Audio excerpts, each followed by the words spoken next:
Inside at last. Welcome, fellow Teffers, to Inside at Last, the one and only thief dedicated podcast. My name is Alex, and today I'm joined by the boys, Jake and Seth. Hello. Hey. How's it going? That's always, Seth is always like doing the hey thing, and you're always like, how's it going? And yeah, Nex is not here, unfortunately. He figured out that he has a family and that it's Easter, so maybe he will join us later during the podcast. Which is a shame because he often refers to any mission like, "Oh yeah, best mission ever," and today would be a very legit way to say that. Today we talk about the best mission ever, and what is it, Jake? Tell us, please. What is the name of the game? It is Life of the Party. Woo! And yeah, we're having a party here. Yeah, one thing before we dive into this really impressive experience, I want to thank the Teffers, first of all, for all the interesting comments. There were so many, I think we cannot read them out all or fully on the podcast because that would take a whole podcast, actually. But we'll try to do the gists of it. And also thanks to the artists that were providing their graphics or their art to us for the cover. It's My Epic Grilla who did the portraits of Garrett and Karis, and to, I hope I pronounced that right, Tamu Yohula. He designed the Angel Watchtower artwork, and they both give us a friendly permission to use that. You will find links to them in the description. But yeah, that was just an important little thing to announce, and now we can go. Seth, Yes. please tell us about your experience with Life of the Party, or maybe the Unwelcome Guest, as you might have called it back in the days. You wanted to talk about it. Let's do it.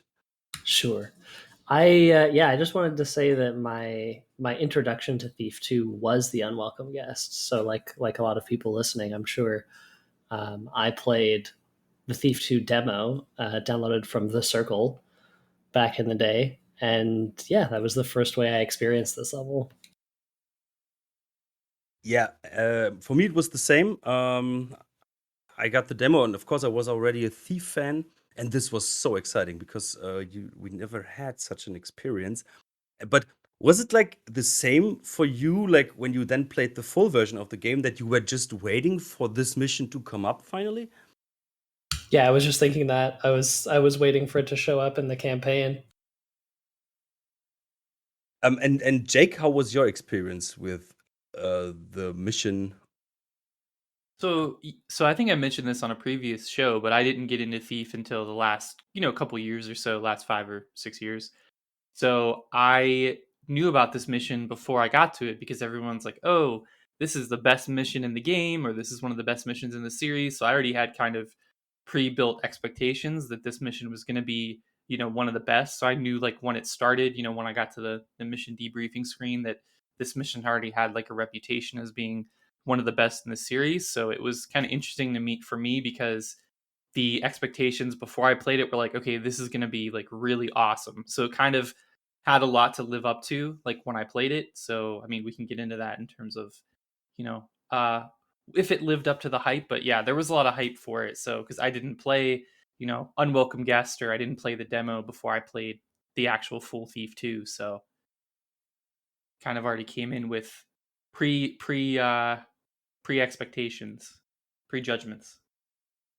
Yeah, yeah, I think it's one masterpiece, and it's a role model for a lot of fan missions that were there to come. I think the Rooftop City, a Thief's Highway genre is one of the biggest and most beloved genres in the game. And yeah, that's why I think there was an era, like a time in the 2000s, where we really had many of those highway missions, and you can of course see the influence till today. If you have like Feast of Pilgrim, for example, that is of course clearly an influence to that, and I think it doesn't get really old. I was gonna ask, do you think, I often think about this with this mission, do you think it would have been maybe more beneficial to actually break it up into two pieces where you have a first part is the highway, second part is Angel Watch, and Angel Watch Ah, might be expanded? that's very interesting that you asked, because that would have been my last question, actually, after we talked all about this. But um, yes and no. I think, so I think we can already talk about this. When you bring it up, I think that it has two sides. Of course, on one hand, I think it's very impressive from today's perspective, because I think back in the days nobody really knew, like from the average players, like what the engine limitations were. So from the when I look at it today, I'm like, whoa, that's really impressive that they had this pretty big city in there, and then also this building that's not too small. It's a full building. Um, on the other hand, I think from yeah, what could have been, I think, that is actually a thing where I think, maybe splitting it up would have been great, and then maybe you wouldn't have to reuse masks 2 times. Um, you know, That's a good point. so I think, it would have made two amazing missions. Now it's one amazing mission with the very impressive from the limitations back in the days. But from a feeling, I think it would be great, and it wouldn't suffer. The game wouldn't suffer if it was split up. Then you would have this amazing city that could have even been better without Angel Watch in it, and then Angel Watch could have been a really impressive thing. I More think it has two floors, sides. It things has like two that. sides. But Yeah, it I would have definitely. been a typical Thief thing, actually, to split it up. Then you end right before it. You see the building, and then it's like, Yep, "Did-dim," dude. and and then you go into the next one. But what are your opinions about that? I think that I kind of feel like how you do. Like, I think that there is some, it alleviates some other design purposes. Like, if you do split it up, like you can maybe cut, you can maybe merge, like, Trail of Blood with Tracing, or you can, merge masks and casing the joint and stuff like that. So, like, I think it could serve like a greater purpose for the game's design if you split that mission up, because then you can merge two other missions together. And I think, like, maybe you could expand, like you stated, Alex, you could expand the rooftops a little bit more and maybe make it a little bit more open, especially in the final version, because it's, there's a lot of little nooks and crannies, but it's fairly like linear for the most part. I mean, so maybe you could open up the rooftops a little bit. I mean, Angel Watch is pretty huge, but there's like, it's not as big as like First City, I don't think, in terms of like total area. So, perhaps like if you split it up, you can make Angel Watch a little bit bigger. You can make the rooftops a little bit more non-linear because you don't have to load. You can, load, since they're individual levels. They can, you can load different things in them and stuff like that without having to overtax the engine or, PCs at the time. So, I definitely see pluses and minuses, but, in terms of the benefit, I mean, having like that one huge mission is just so overwhelming in a good way, where you're having so much fun with like the rooftops and all the different little things you can find. And then like you still have, like, it's like you have the meal and then you have the dessert, like the meal is the highways, the dessert is like Angel Watch. So that's my feeling about it. Well, I think that's the very reason why we remember it as such a good mission, right? It did a lot of things that other missions don't do. You have the path to the objective, and then you have the actual objective mission. And I feel like it's easy to say in hindsight that maybe if they split them up, they could have done more with each of the components. But it's sort of hard to envision what that might look like without actually like going and separating them and seeing how much it affects Dromed. Right. And the total, and like the pacing and things like that. I mean, there's other things to account for, like you said, Seth. Like, yeah, we're kind of thinking about like an alternate scenario, but it's just kind of an interesting thing to think about, is just like from a design standpoint. Didn't mean to jump the gun too much there, but just kind of always was something that is on my mind when I think about this mission, besides its, excellent quality. So Seth, is there a dog running in your back? There are a couple of dogs running around, yes. Get your blackjack ready, please. My sock jack. Yeah. Sock loaded with pennies. No, I hope they're not running around the whole time, because this it's not a nice sound in the background. I'll corral them. Yeah, scream at them. Yeah, but yeah, I think there can be many opinions on that, or cons and pros about if it would have been split up. I can imagine that back in the days they were like really proud of this, and that this was like a real huge project. I don't know how much documentation there is, but JTR7 will tell us in the comments and on Twitter. Yeah, but now we need to jump into it story-wise. So, Jake, do you want to give us a little overview? Why are we here, actually? What's the deal? we are going to investigate a party at Angel Watch. Well, I guess I should back up and first. So we came out of the Maw. We came out of the Trail of Blood, and we are now It's not sure if it's the Maw. Still up for debate. Right. True. So there is a question. We may have come from maybe the Maw, and we are now the May Maw.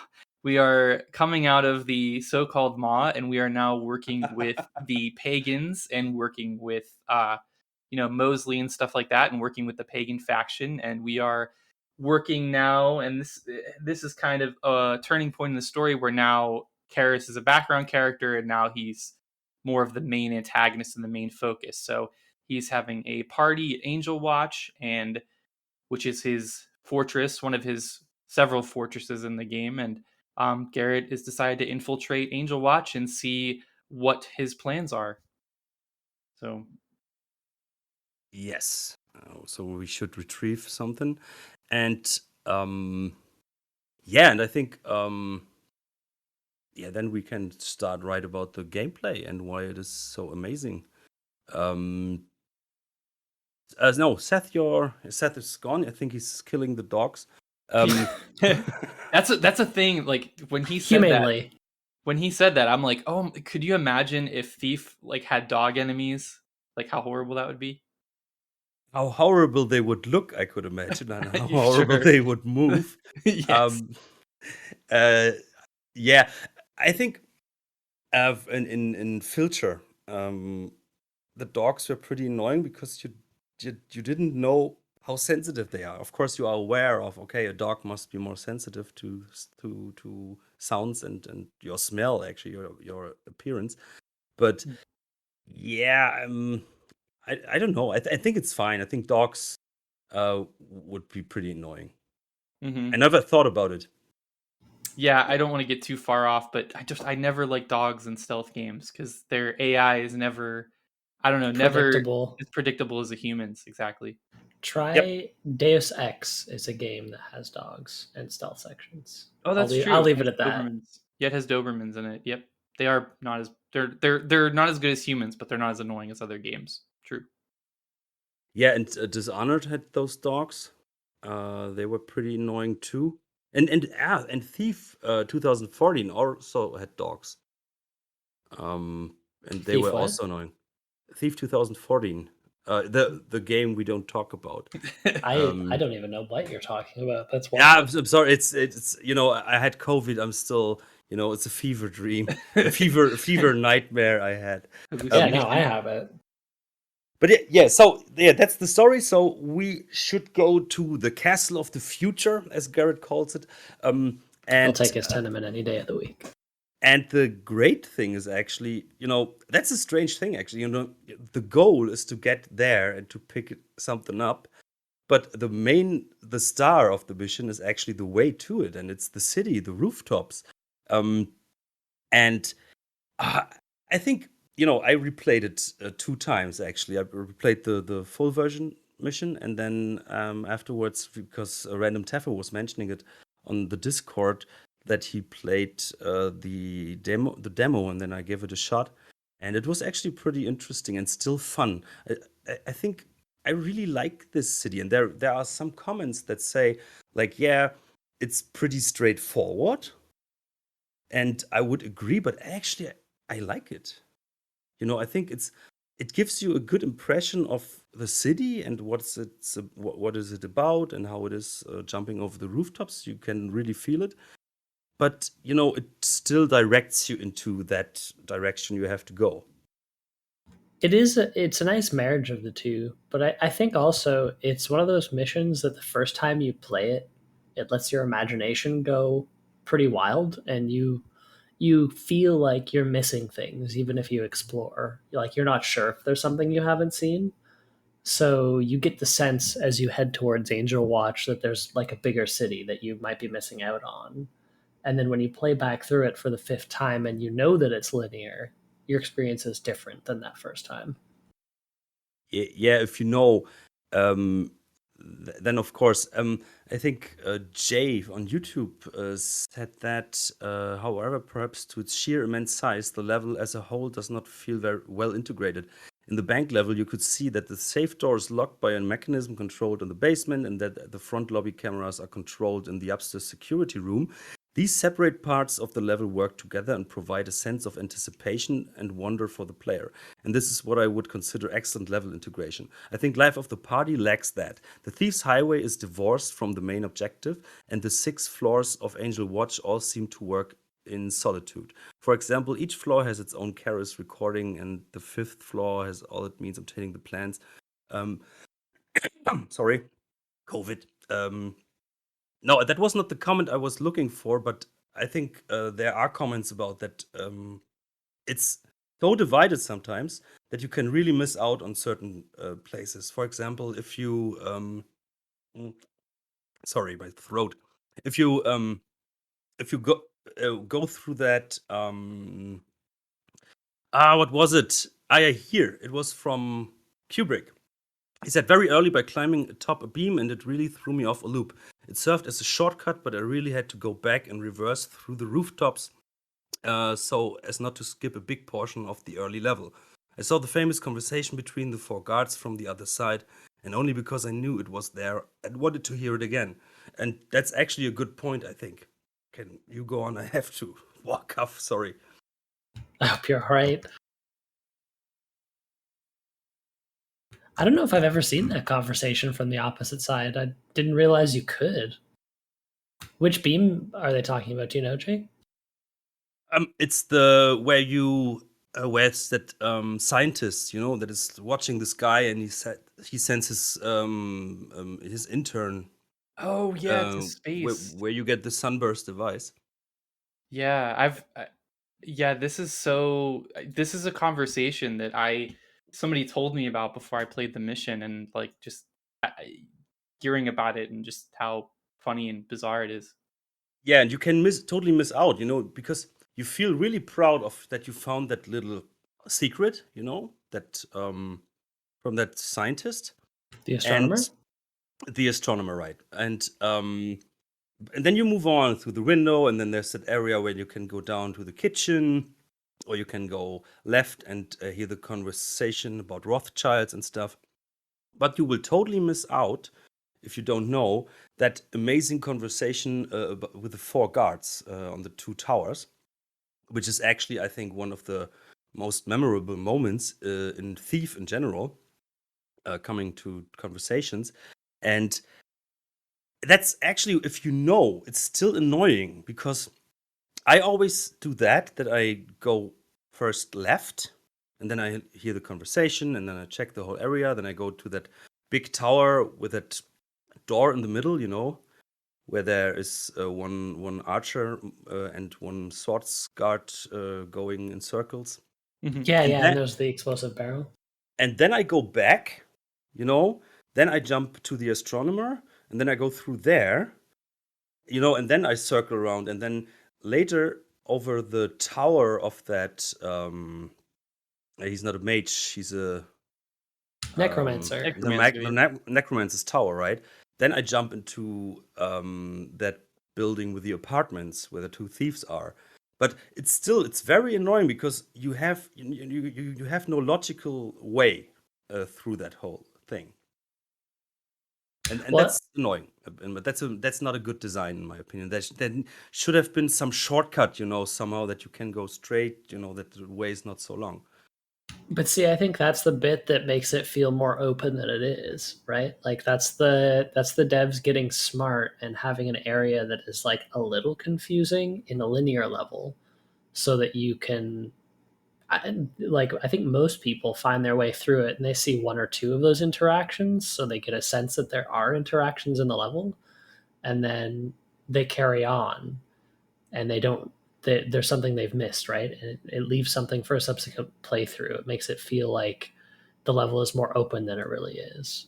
If it was linear from start to finish, then you might feel that it's linear. That's actually a good point, I think. It's like a compromise or giving an illusion, at least for first-time players. And on the other hand, it makes it maybe more replayable. But still, for would say a long-time player, it's pretty annoying. Because I'm Yeah. always like, okay, I love to see everything in that mission, but I know at one point I need to decide where do I go back.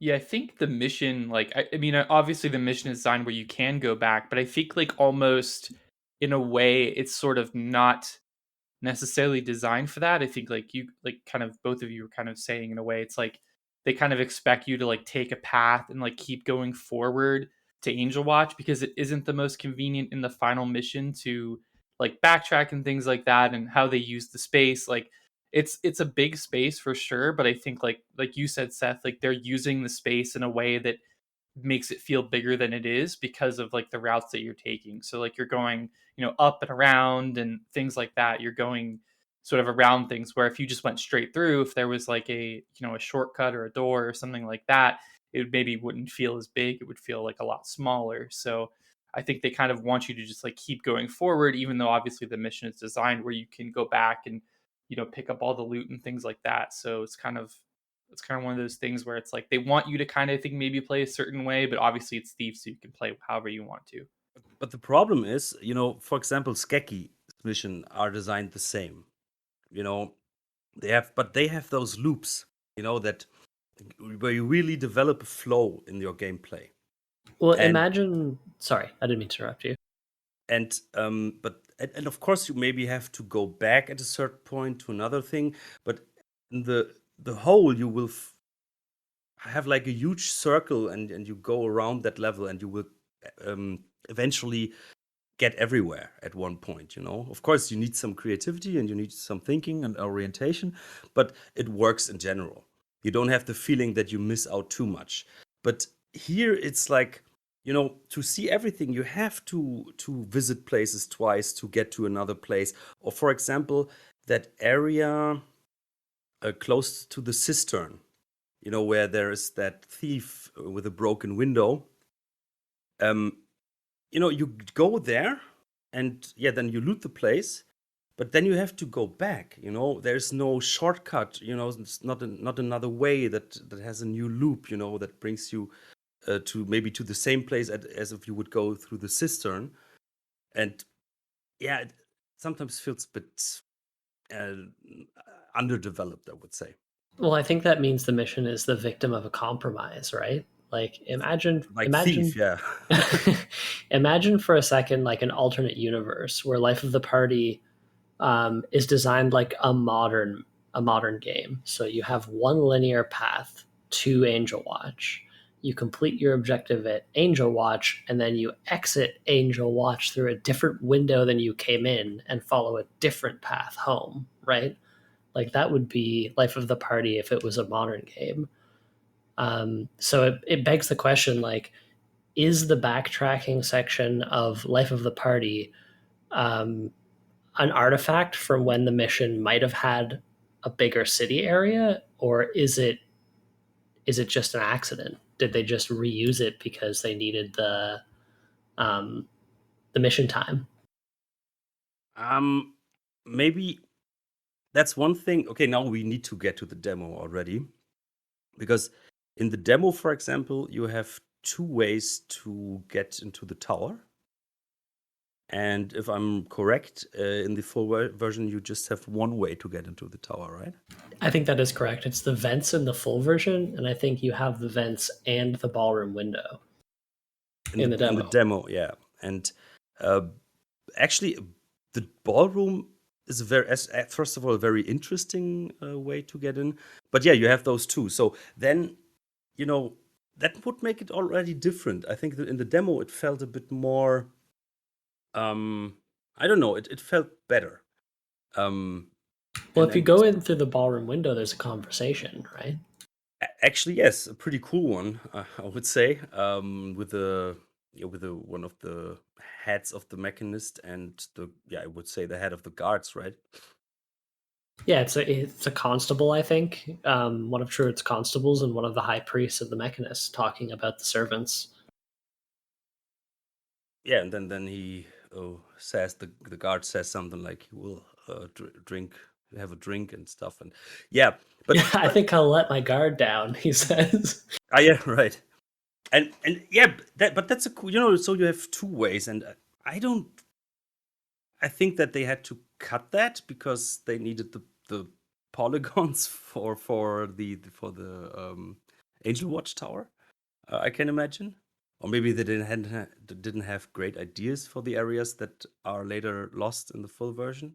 I think Because the Angel Watch was halfway done when the demo was released because if you look, there's a couple of stairwells that are just barred off. Like they're there. They intended to have more areas of the tower, but they just weren't finished, so they just blocked them off. yeah, but I don't know. What doesn't make sense is that there are guards from the city guarding the place. So maybe they scrapped that from the full version because of course they have their own mechanists. Uh, so I don't know. I think the way the demo did it was a bit better. But in general, because we're just criticizing here, in general, of course, this is an amazing mission, especially back in the days. Like, and it really gives you a feeling, especially of height, and for the city. Till Of you look course, down. of course, you could, yeah. But back in the days, it really felt high when you go over that beam to the where you use that sunburst device, where Yeah, the Garrett says, tightrope. careful. Um, that is very impressive, actually. I have to say, still today, with those huge spotlights that are there, and then underneath you there is a child of Kara's walking and guards, and you have those two big gates, and I think actually that this gives you a really good impression how the city and this richer part of the city feels. You could imagine how it is there to live. Well, it's the section where it's designed for you to look down, right? Like a lot of the rest of the level is relying on keeping your eye level above city level, but that section is almost inviting you to look down. Yeah, but look at in the year 2000, the impression was a different one, and I think you have to look at this, because I saw some criticism among the comments that said, um, that give it some criticism where I'm like, yeah, but maybe in comparison to newer missions, yes, but in general, if you look back, it was pretty amazing. That is the catch with looking back on this. Is like we have the benefit of hindsight, right? Yeah. Yeah, I mean, it just is so impressive, like how much stuff is loaded into this, one level. And like thinking back, like I was gaming in the 2000s, but I was mostly playing on console and just like comparing, console to PC. Like nothing on console could do this, and very few other PC games were doing stuff like this, where you have this huge level that's all loaded in. There's no additional loading that's needed. You don't walk to Angel Watch and it says like now loading. Like it's all loaded in, and stuff like that, and having that, looking at the ground. And I always get scared on that tightrope part, even though I've done it so many times. Like I still get scared of that just because I have a fear of heights. But like just so impressive that all that can be loaded in like in one go. Yeah, and I think in Thief 3 we have seen where it leads when they also develop for consoles. Then you have split up levels, and yeah, and so it's a very impressive level. And to be honest, I can't think of a game from the same time that did something like that. You Yeah, I know, mean, GTA 3 wasn't out, I think. No, that came. no, not in America. Yeah, in America, Thief 2 came out in 2000 and GTA came out in 2001, I think. That's a really good point. I would have never have thought to compare the two, but like this, it is a depiction of like a major city in a game before GTA 3, which was like an open world city, right? Yeah, and Yeah. even that has like pop in and loading. Like, there's no pop in Thief 2. Like, it's all there. Like, GTA Yeah, does some clever things. and the engine from Thief is like 4 years old at that moment. And GTA 3, the engine was designed around that kind of game. So I think and then you have the immersion, first person and stuff. And yeah, I think that this is still there's a reason why there are so many Thieves Highway missions. Um, so I Yeah, would say maybe we can start with some comments on that, because yeah, as I said, we had a lot, and of course our It's favorite. probably a good idea. Yeah. So, Seth, would you like to read out Skekkies, but please do it in a French accent? No. No. Great I'm not mission, Canadian really enough. crazy to think such an enormous level. No, yeah, but I think it really fits what we just said. So please read out Skekky. You got it. All right. Skaggy says, "Great mission. Really crazy to think such an enormous level was made back in 1999 to 2000, and it ran fine within the strict limits of the engine. You basically have two levels in one, with the rooftops and then Angel Watch, and the trip back can be difficult and tense if you didn't deactivate the alarm. Azaran's tower is really cool, the Twisting Karis' office is awesome, and the golden cherub that scared the shit out of everyone. The level has a few flaws and is, in my opinion, inferior to its beta version, The Unwelcome Guest. The Unwelcome Guest had access to the ballroom from the outside, and you had to scale Angel Watch to get to it. Angel Watch itself isn't too crazy as a stealth level, and it can be a bit underwhelming, and the rooftops are a tad linear. However, I think Life of the Party is greater than the sum of its parts and is rightfully a highly memorable mission." I would totally agree, and he already mentioned that tower. Um, how was your experience with that when you discovered that, when you read that book in the tower? But the zombie pops up behind you? Yes, exactly. Two, I think it. I think so. I didn't actually find that on my first playthrough. I found it on a subsequent playthrough. So that's one of those things, right? Where the mission, you feel like you're missing stuff, and then you find it on the second playthrough. How about you, Jake? yeah, the same thing. I activated the book, got the zombies, but then I didn't know until later that there's like there's like two or three like, and this is a secret entrance, and then there's another secret entrance like in the tower. So until someone's like, yeah, it's on the, like, I was hearing somebody talk about it, and they're like, yeah, it's on the this floor of the Necromancer's tower, and I was like, wait a minute, there's only one floor, and they're like, no, there's like, this is like how you do this and activate the rest of the tower, and I was like, mind was blown from that. So Oh, you're a Thief fan? Have you been in the Necromancer's Tower? exactly. Yeah, it scared the shit out of me back in 2000. I hated zombies, and of course, I was so happy that Thief 2 was not full of them. And then you're on that mission and you totally enjoy it and you're happy, and yeah, Thief is the best game ever. And you just calmly read some book, and I didn't actually see those little shiny flakes uh, flying around over that book. And then you come out of that reading situation, and then it totally fucks with you, and I hated that, and I think I didn't go to the tower for a while. I Can think we can we back up for a second and think about what this means for Garrett as a character? This means all the things that we're reading in our head. It's directly implied Garrett is reading them aloud. no, I think so. If he's reading this book and the book has an incantation in it, it's kind of implying Garrett's reading it aloud, and that's what summons the zombies. but that wouldn't make sense. Or maybe I just think opening the book, seeing the words is what does it. I think it's a protection mechanism because he's a necromancer, and this book is very important to him, so he doesn't want anybody to grab it. So I think that's the thing. I like my Garrett is in grade school theory better. He just reads everything out loud and is completely unstealthy. Now, is the tower in the book a reference to the Necronomicon from Lovecraft and also Evil Dead? Could be, I would say. Because it seems like very like Necronomicon, Book of the Dead, read it and it raises the dead kind of thing. So I thought Well, that was kind of a reference. if that was the case, Garrett would read the book and just be like, "Yeah, Klaatu Verata necktie. I know your words." Right. What does it say in the book? Oh goodness gracious, I have no idea. Because I couldn't remember. I didn't read it this time when I played it because I knew what will happen.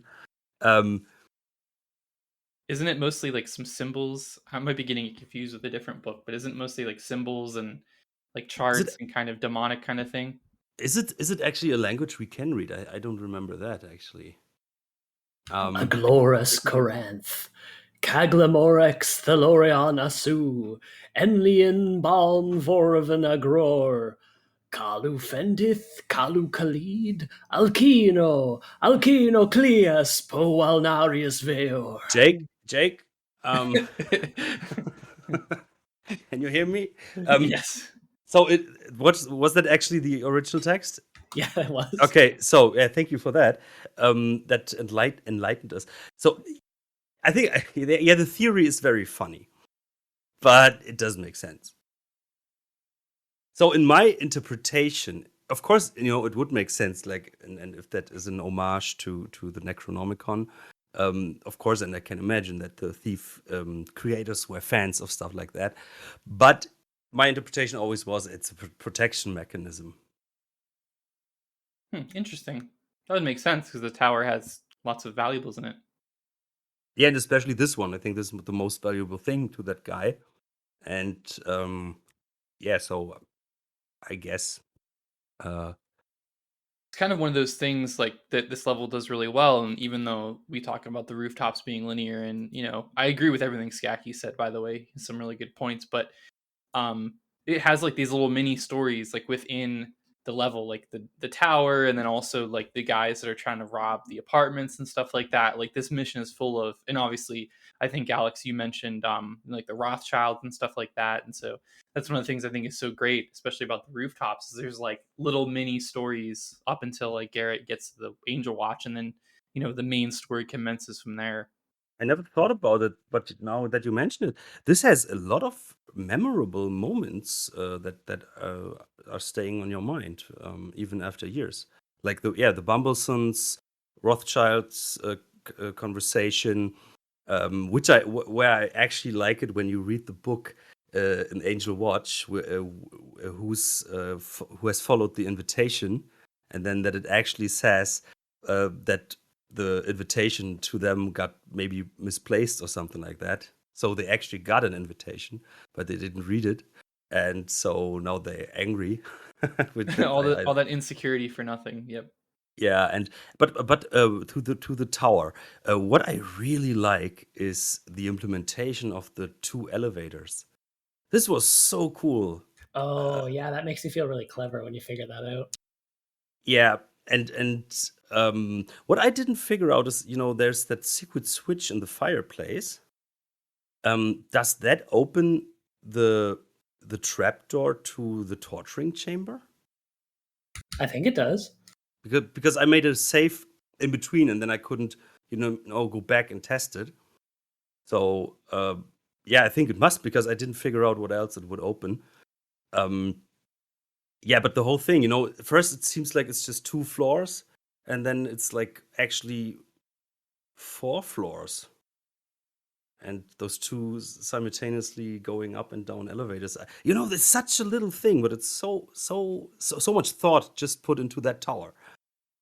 Areas you can miss. Yeah, and then you have this apartment building with the two thieves. That was it was just a funny conversation, and most memorable, of course, I think, yeah, maybe close to the Bumblesons, but yeah, the 4 guards. And I love Daniel Tron. He must have had, his throat must have hurt after that. He's going so high with his voice. Yeah, amazing work. I like the whole conversation. Also, like, not only really funny, but also really good attempt at like world building, because now you're hearing about like other nobles like in the city besides like the ones we already know about, like Ramirez and Bafford. And, like, obviously the scene was made like for comedy, but also like some nice like piece of world building by giving you like kind of background of how like the nobility works in the city and kind of like fighting between the nobility. Just really good all around. And that even the guards are, fighting for them verbally. Makes me wonder what kind of contract they have. Like, do they hand their contract down to their kids, and that's how they inspire loyalty?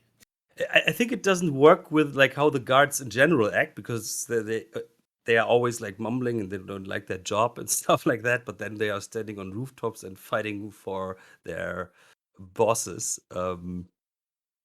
Yeah, but yeah, it's such a nice. And then also, yeah, the astronomer is a nice little story, and I'm pretty. Of course, pretty famous is "No Need for Alarms, Ladies," just passing through.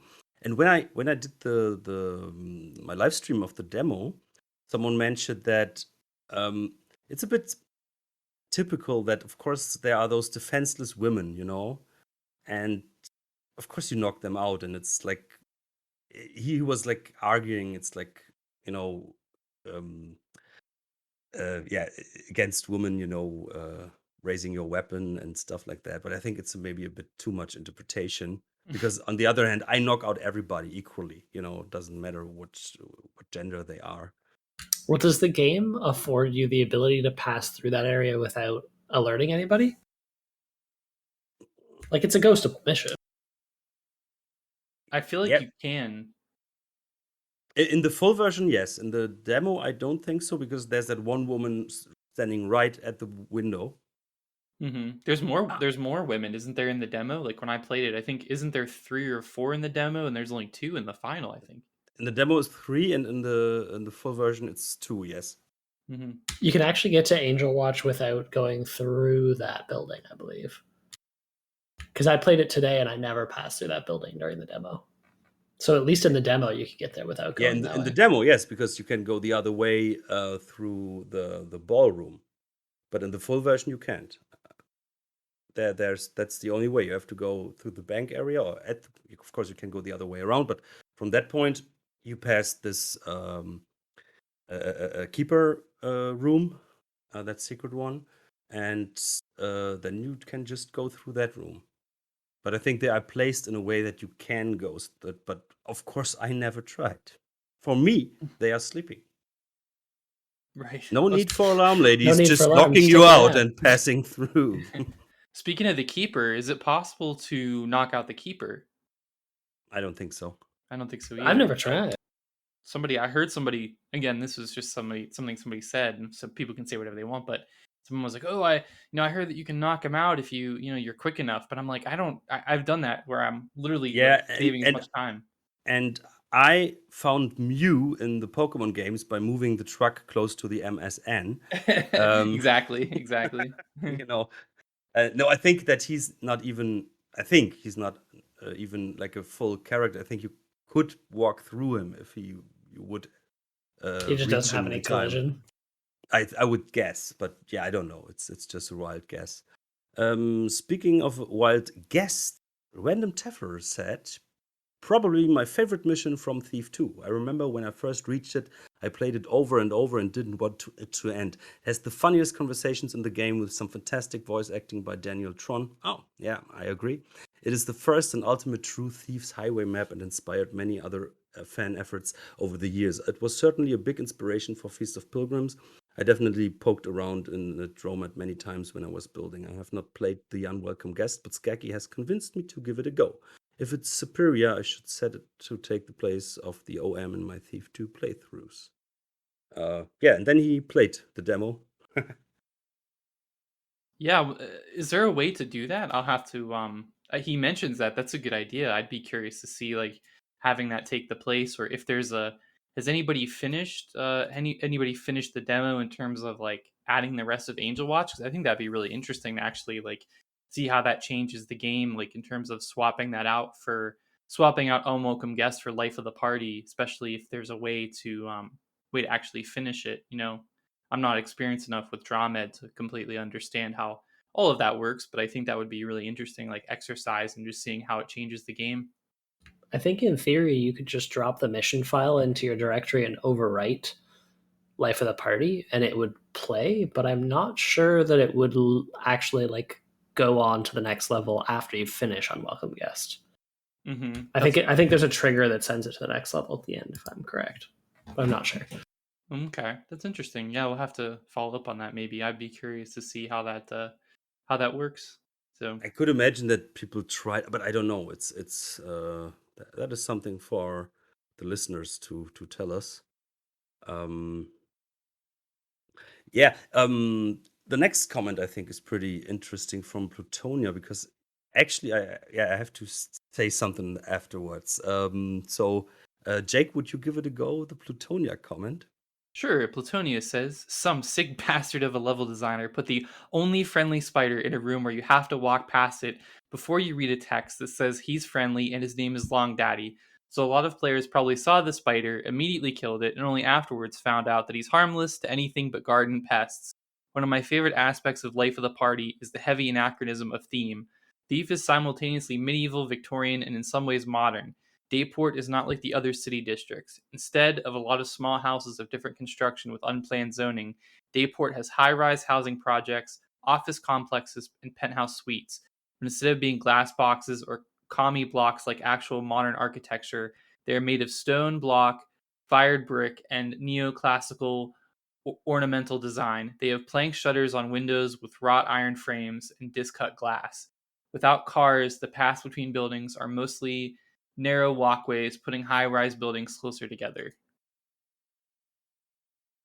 I only found out because of that comment that spider is not deadly. Really? It attacks Yeah. you in the demo.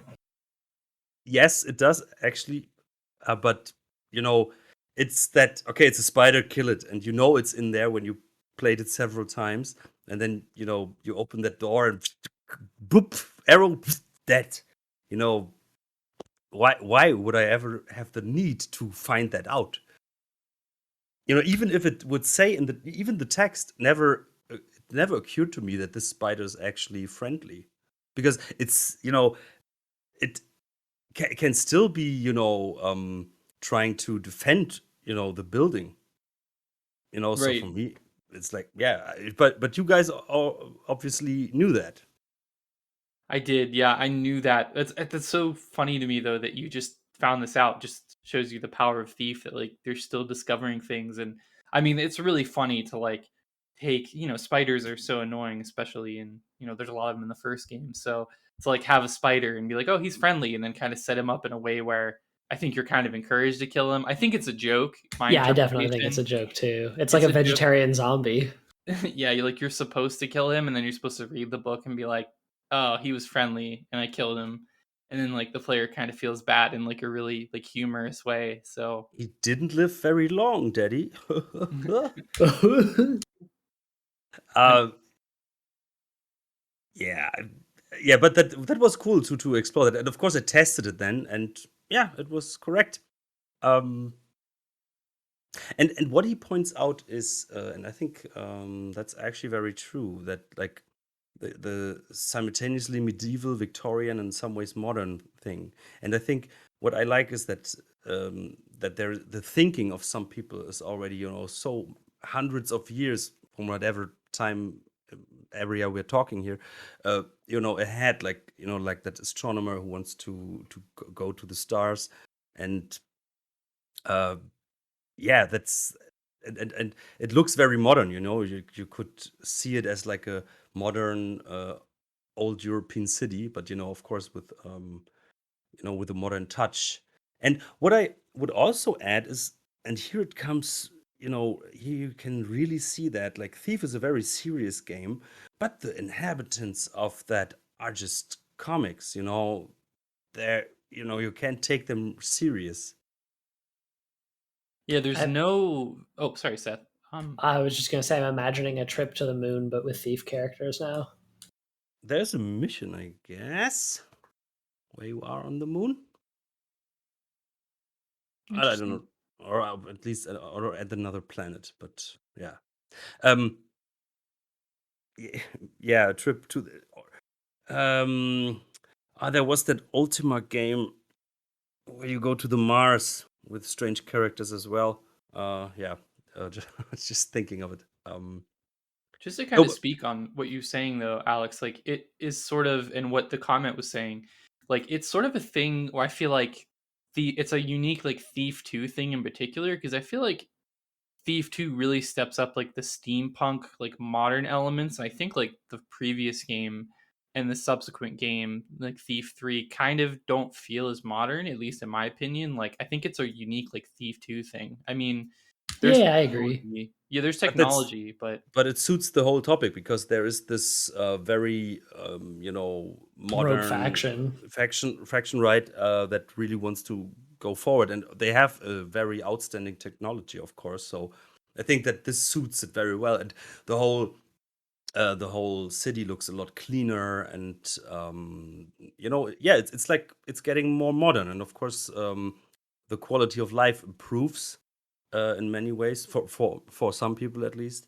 um and I think this shows, and I think they did a great job of showing that with the limitations of that engine, just by changing the textures to more colorful, or more, I would say, more fitting colors. They work well together, and yeah, I think that's a very valid point by Plutonia. I think they also like it's one of those things where if you're doing a subsequent expansion on an engine you've already developed a game for, you have more time to put it into level design and like creating assets for the sequel than you did for the original, because the original had so much design and programming work that had to go into it, right? So like part of the reason Thief 2 feels more modern might be because they had more time to make it feel like a real and relatable world. I agree. But of course, many Thief fans didn't like the changes because, of course, the original Thief had like a very unique feeling. It was kind of a bit of horror, and the city, and that's the way, yeah, Skaki again, for example, or Marbleman, how they build their cities today, with those thinner, more higher, taller buildings. When you look up, there's like more the tops. It's more of a, yeah, like an old movie or something like that. So Yeah, it's a like super. very different style. But of course, yeah, I prefer this one. But I think that's after 31 episodes. That's that's not no news. But yeah, I can understand why people said, yeah, it's nice, but the feeling is not as unique. But from my opinion, it's actually unique for different reasons. I agree with both. I'm going to be that horrible person who falls on both sides of the fence. Yeah, you're Canadian. And I'm Swiss, so I'm very neutral. No, I'm not Swiss. Actually, not. I'm just living in Switzerland. But um, I'm German, so I have to have a very strong opinion on. I Yes, Jake. Oh, and I was gonna say, yeah, I think that just to kind of maybe not put too fine of a point on it, but I mean, I often wonder, like you were saying, Seth, about the time that they saved in terms of they didn't have to make like a new engine. I totally agree. I mean, I'm assuming just from what I know about programming and things like that. I mean, I'm sure it was the bulk of the work was made like making the dark engine and things like that, and you don't have to innovate so much as you just have to iterate. And I kind of wonder, this may be a future episode topic, but what Thief 3 would have been like had it been taking cues from things like Life of the Party and kind of maintaining the Dark Engine, had it been made right away. And we see more of the Life of the Party Thief 2 style rather than, the difference that they did with the subsequent game. I'm going I to think spend the rest of my afternoon wondering what Thief 3 would have been like on the Dark Engine. Right? ugly, and out of this time, I think another game in that engine, they couldn't have sold to anybody, because It would have. Said me. Thief 1 was already not the prettiest game when it came out in 98. So Thief 2 was surely not a very pretty game either. And then having another Thief in that engine, I don't think that it would have worked. At that point, it's an art decision, though.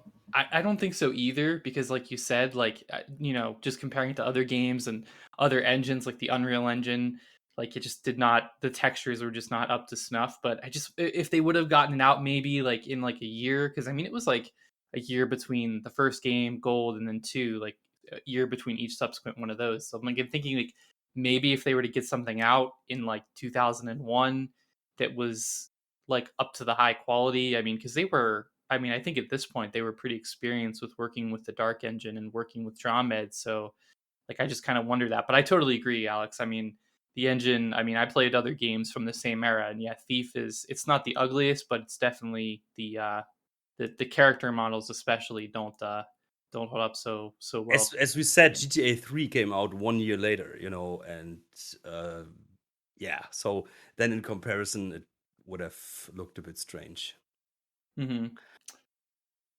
Just something that I wonder, because I just that design is just something that is like so Thief 1 and Thief 2 to me. 3 is a successor, but it has like doing its own thing. Yeah, and I think I like that you can see what engine it is. Every engine has its very unique charm to it. And of course you could see that Thief 3 is the Unreal Engine. Even if I wouldn't have read about it, I would have seen that like, okay, this must be Unreal. From specific points, and even to today you can see that what games or like the Source engine. You could distinct the Source engine games even if you Oh, for wouldn't have sure. Yeah. known, Yep. because it has a very clean look. Every game with the Source engine, it looks very clean, and every Unreal engine, I would say, looks a bit dirty in my opinion, and so on. So it's yeah. So and the Dark Engine, of course, I recognized when I played System Shock, and of course in that age I wasn't aware of how the things work. But when I played it, I was like, wait, This feels the looks same. this looks like Thief. Of course, especially when I saw the first monster that approaches you and how it moved and everything, and I was like, wait, and you have the wrench in the hand, and it moves the same. And how is it maybe the same? I don't know. An engine wasn't a word I knew for that at that time, but I thought I think I said it's the same graphics or something like that. Yeah, but I recognized that that must be kind of the Dark Engine, and You were I was right. right. Yep. Yeah, I was an expert back then already. Yeah, I mean, yeah, definitely you can tell. I like what you said. I mean, it's so true, especially from that era, because in that era, more people were writing their own engines and stuff like that because the cost was not as great as it is now, whereas everything now is Unreal and Unity for the most part. But Yeah, and you went thinking about selling it to someone. mhm. I think that's the other thing. Like now, if someone develops an engine, and very often they think of that to sell it to people. Like I think License what it, is yeah. what is the German engine that was Crytek. so advanced? Crytek, yeah, the Cry engine. I think they were hoping for that as well. But I think the only game now is that space money hole. What is it? Star Citizen. No, there's a couple really good indie games on the CryEngine. Like I don't want to derail us too much, but like War of Rights is on the CryEngine. That's a sick game. There are some, but yeah, but I think it wasn't as they expected. No, That's true. didn't But it become like a was huge an licensee thing. amazing engine, actually.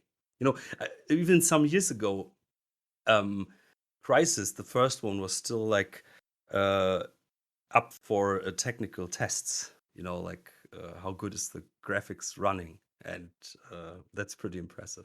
Yeah, Oh but yeah. can it run Crisis? Yeah, but can it run Crisis? It still looks good.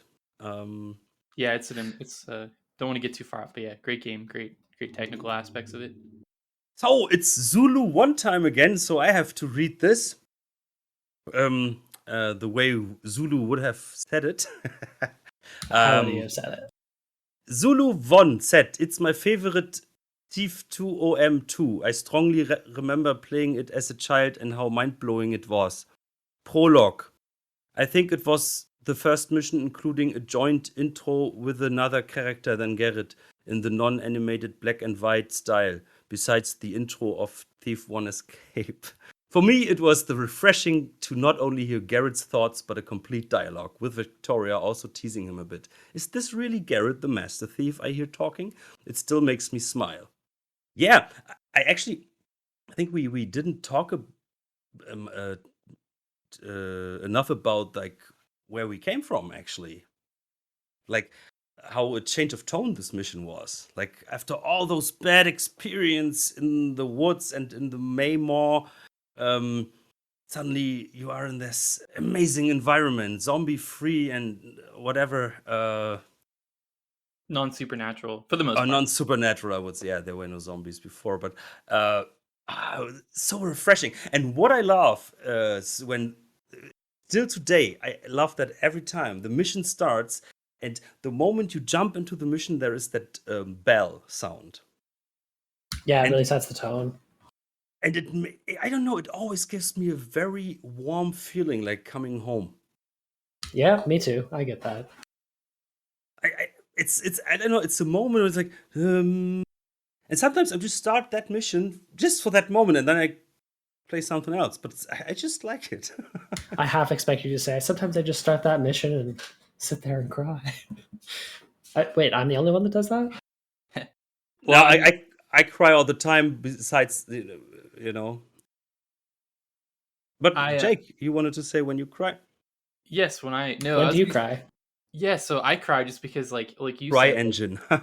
Because of the cry engine. Yes, I cry because like this mission, I think is like you said, like where it's placed is it's so well placed, because if this mission was like after like First City Bank or something like that, it would just be so. I mean, it would still be great, obviously, because its design is so good. But I think because it's placed so next to these missions, like Tracing the Courier and Trail of Blood and stuff like that, you get this mission now where you're finally like out of the more linear, out of the more, I don't know, underwhelming kind of, for the most part. I know we discussed that in previous episodes, but you get to this mission and it's a lot more meaty. It's a lot more, thief-esque, and it's just very well placed, because I feel like if this mission would have been earlier, if it would have been back to back with like blackmail or with First City Bank or something like that, or shipping and receiving, I feel like the blunt of the impact of, like you said, like the moment when you get to the bell, it's almost like ringing you back into the real world. You know what I mean? Like the bell is like waking you up. Now you're out of the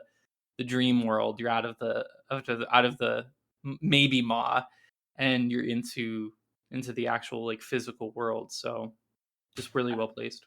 I think the funny thing about that is that on a first playthrough, it feels nonlinear because of the reasons we discussed before. Like it feels like there's stuff you might miss, and it's a longer mission. But the funny thing is, on subsequent playthroughs, you realize that Life of the Party and Trail of Blood and Trace the Courier, like they're both kind of very similar, very linear missions after you've played them the first time. But with much more fun objectives, obviously, this time around. There is a reason why they picked that as the demo. Yep, because good point. It's a show-off mission. They couldn't have taken the bank. That would have been too hard and would have made many players maybe say no, thanks. And I think Thief doesn't have that many missions. Thief 2 or even Thief 1, they don't have mass potential missions. So they are all very specific and. I think that's why it's so fun to talk about them, because you have emotional connections to them, because you like them, you don't like them, you love them, you hate them. And I think this is a mission where almost everybody can say, yeah, this is a great mission for a thief, because it is a thief, to its core, being a thief. And yeah, I think that's where everybody could come together, I would say. That's a good point. Most of the people. That's a good point that you made, Alex, in terms of like, I kind of agree, because like you're thinking about, okay, what mission could you remove from the game and make it a demo, and there'd still be like context for the player, like you can't remove like Trail of Blood or something like that, like the last mission, last OM that we did, because that would be so confusing. You'd be like, what's going on? Like, this doesn't make sense. It would set a wrong tone as a Right. demo, you know? Right. Like I would have said, like, oh no, is the next Thief game just in the woods? Exactly. Yeah, it's not representative of the full gameplay. That's a funny scenario to think about, of a Thief game just being set in the woods. But no, you're absolutely right. Thiefcraft. Yes. But no, you're right, because like it has all those elements of like, Thieves Highway, like very typical like thievery type things. So like it's very indicative of the title. Like if you haven't played the first game, and it's a big environment, so it's a big showpiece for the game's, like the game's engine and the game's design. But I'm thinking about that, and I'm like, you're right, because like if you were to remove most other missions from the game, I mean, maybe besides like running interference from like the second game, like maybe the first mission, but I think that would be a little bit underwhelming as a demo, because it's a good level, but it's pretty small. So I think maybe Truard's mission would have worked yep, as a demo as well. agreed. But then there would have, there would be a spoiler, a huge Yep, one. exactly, completely agree. Well, they successfully removed all the spoilers from Life of the Party. Yeah, I feel like it's easier though, because I feel like you don't lose as much from Life of the Party by like removing the spoilers, but like I feel like I think it wasn't worked out because some lines of Stephen Russell weren't even recorded. They had like Thief 1 characters in their character models.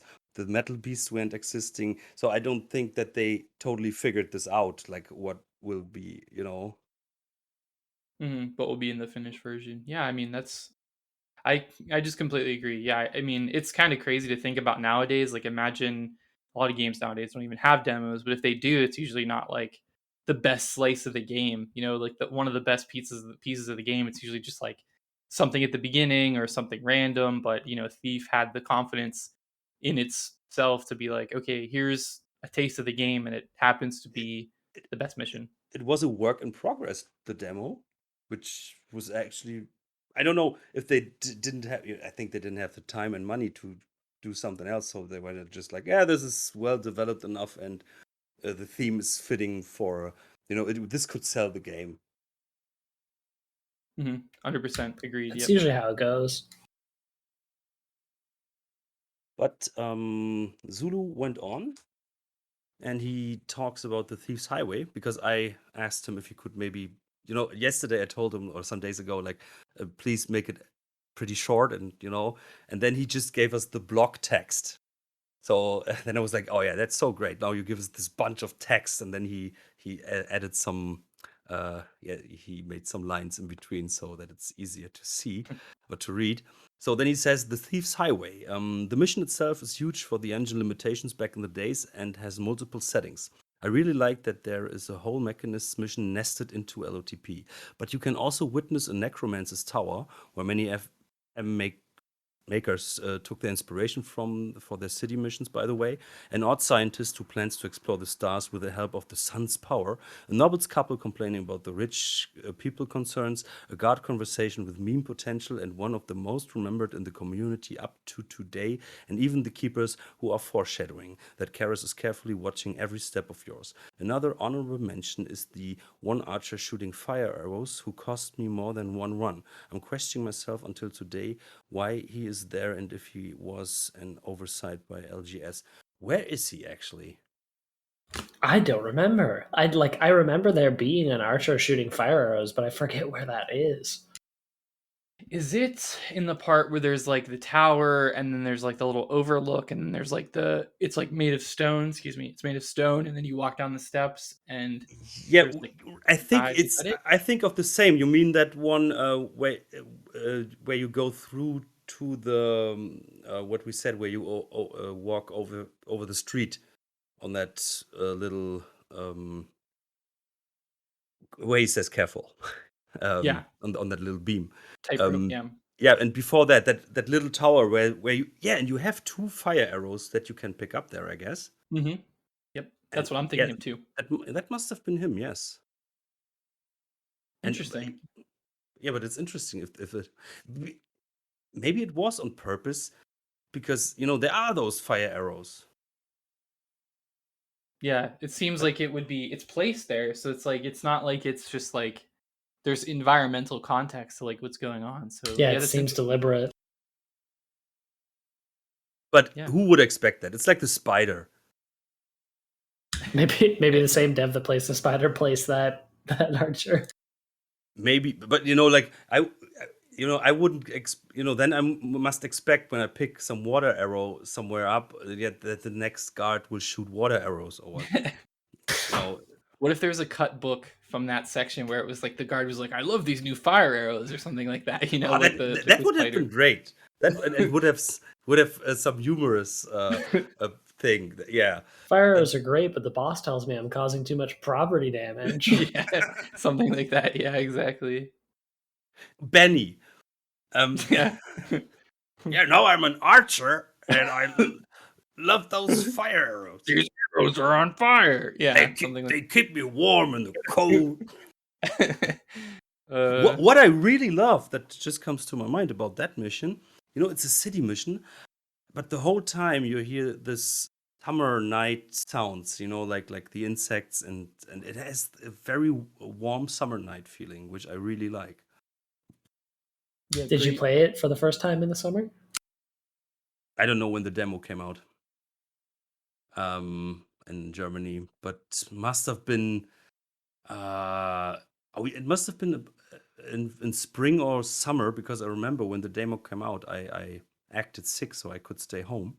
And then I was so sucked in by the demo that I didn't recognize that my dad was coming home unexpected. Normally he would have stayed in his office, but he had forgotten something at home, so he came home, and my windows were in the um, how do you say, the first level? No, you said base level. First level, so the ground. First floor, yeah. And the windows were to the streets, and really huge windows. And sun was shining inside my room, and he saw me already when he came with a car from the street. He could see me sitting on my PC, and of course, when I was sick, I was not allowed to do that. And he came. I didn't hear him. Normally, I would hear everything, but I was so sucked in by this demo that I didn't recognize it. And the then, biggest jump scare you ever got was your dad. And actually, that's interesting, because what he did? Then he went. That of course he was angry with me, and then he went away again to his office, and then later he came home with the lock for the power cable for the PC. So he locked the power cable with a key, and so I couldn't play. But actually, it was a very cheap lock, and of course, I played Thief a lot, so I could. You learned how to lock break. Yeah, it was really easy with a knife. I think I could just, or with a, I don't know, with a screwdriver. I think I just could go in and then turn it around. It was really cheap. Man, games these days, they're just corrupting kids. Yeah, everyone worried about GTA like a year later, but it was Thief 2 that was getting kids to lockpick. Yeah, right. Of course, that was the bad influence of the game, and yeah, it was exciting. I played secretly so I could still play it, and I was very sick those days. And yeah, Zulu went on with the Angel Watch, where there is some linearity to the rooftops part of the mission, but still multiple paths. Angel Watch is a more open area to explore, which is great. Now that I'm thinking about it, if Karras expected Garrett to appear, why was the blueprint of the Cetus Amicus Markham's Isle still placed inside of his office, with a chance of Garrett slipping out of Angel Watch unseen, and consequently Markham's Isle and the excavation being infiltrated? Because he's the main character. Yeah, it's He like wants to Mr. get Garrett out of the Bond. city. Yeah, to rescue him or what? Oh, I see what you're saying. So Seth, you're saying that like basically like you send him there to kind of kill him. Like if you can't get him in Angel Watch, you send him to the island and kind of expect that he's going to be killed there. That's actually interesting.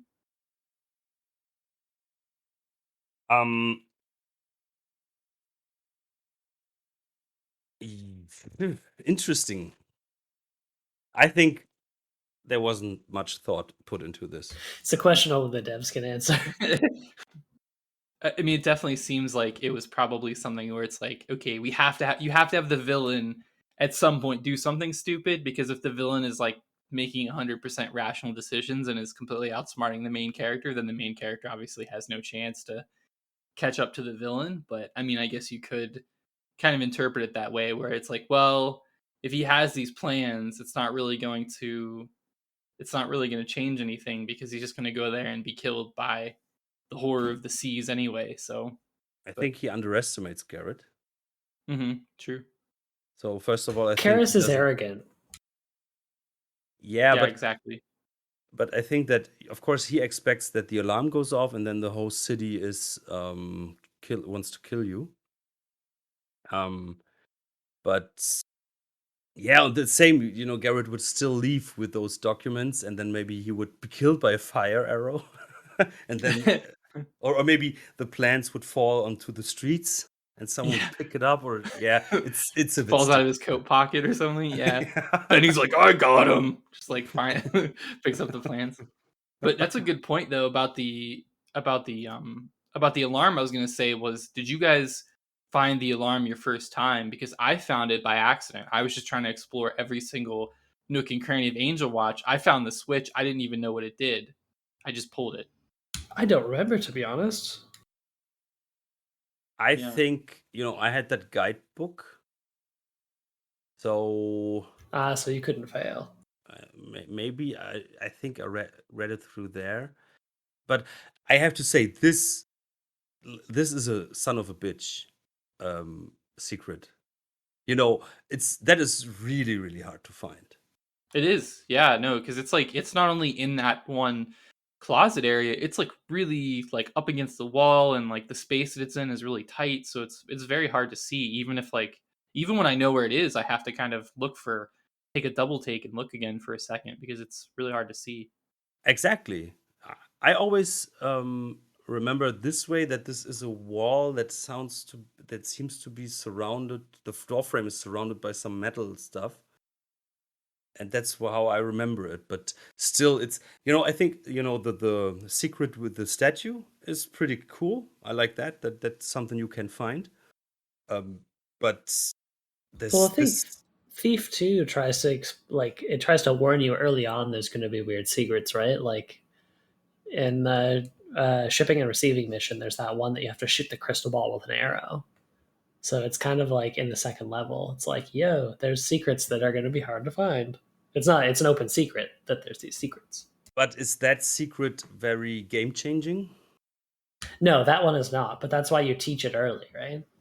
Yes, of course. I see your point, and I think they tried their best. But still, this little thing on that, you just walk in there, see there's nothing. Is there a water arrow? I don't know. I think there's nothing in there, right?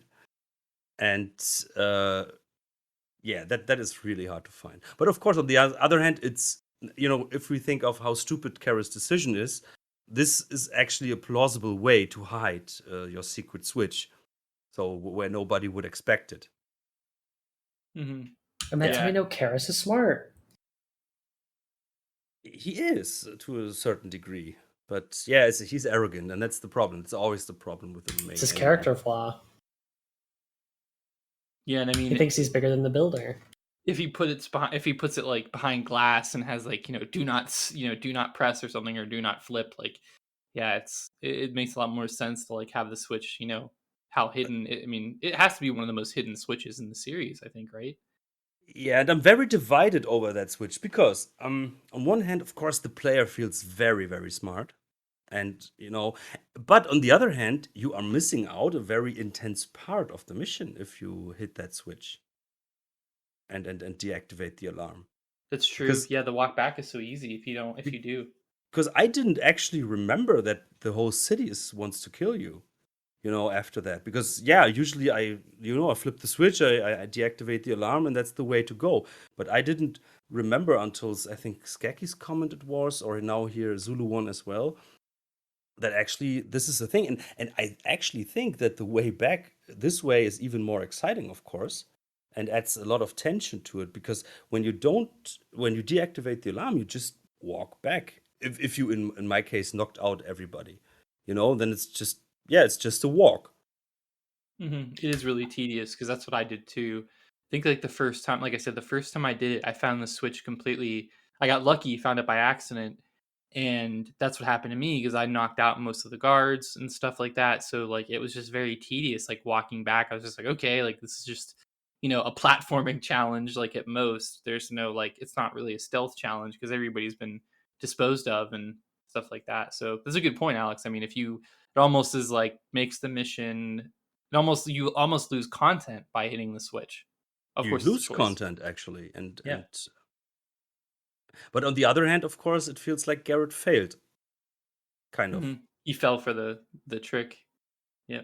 Well, which Yeah, Garrett are you playing? Are you playing silly Garrett who reads necromancers books out loud, or are you playing smart Garrett? It's merit. Yeah, but it has. I'm very divided by this. I don't have a clear opinion if it's good or not.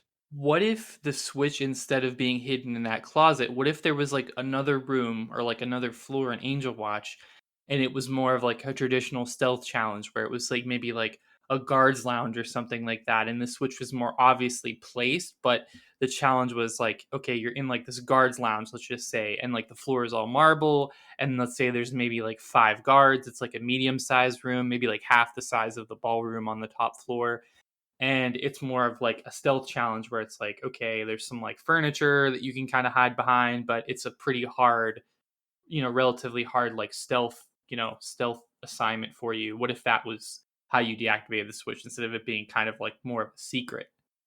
I don't know if that would work with Karras's character, right? Like that would imply he really trusts his guards when Karras like really only trusts Karras. He's manipulating everyone else. Yeah, What if it then was maybe a masked? room full of children of Karas, Yeah, I was gonna say, what if it was the ones with room full of their And a- masked? And a camera.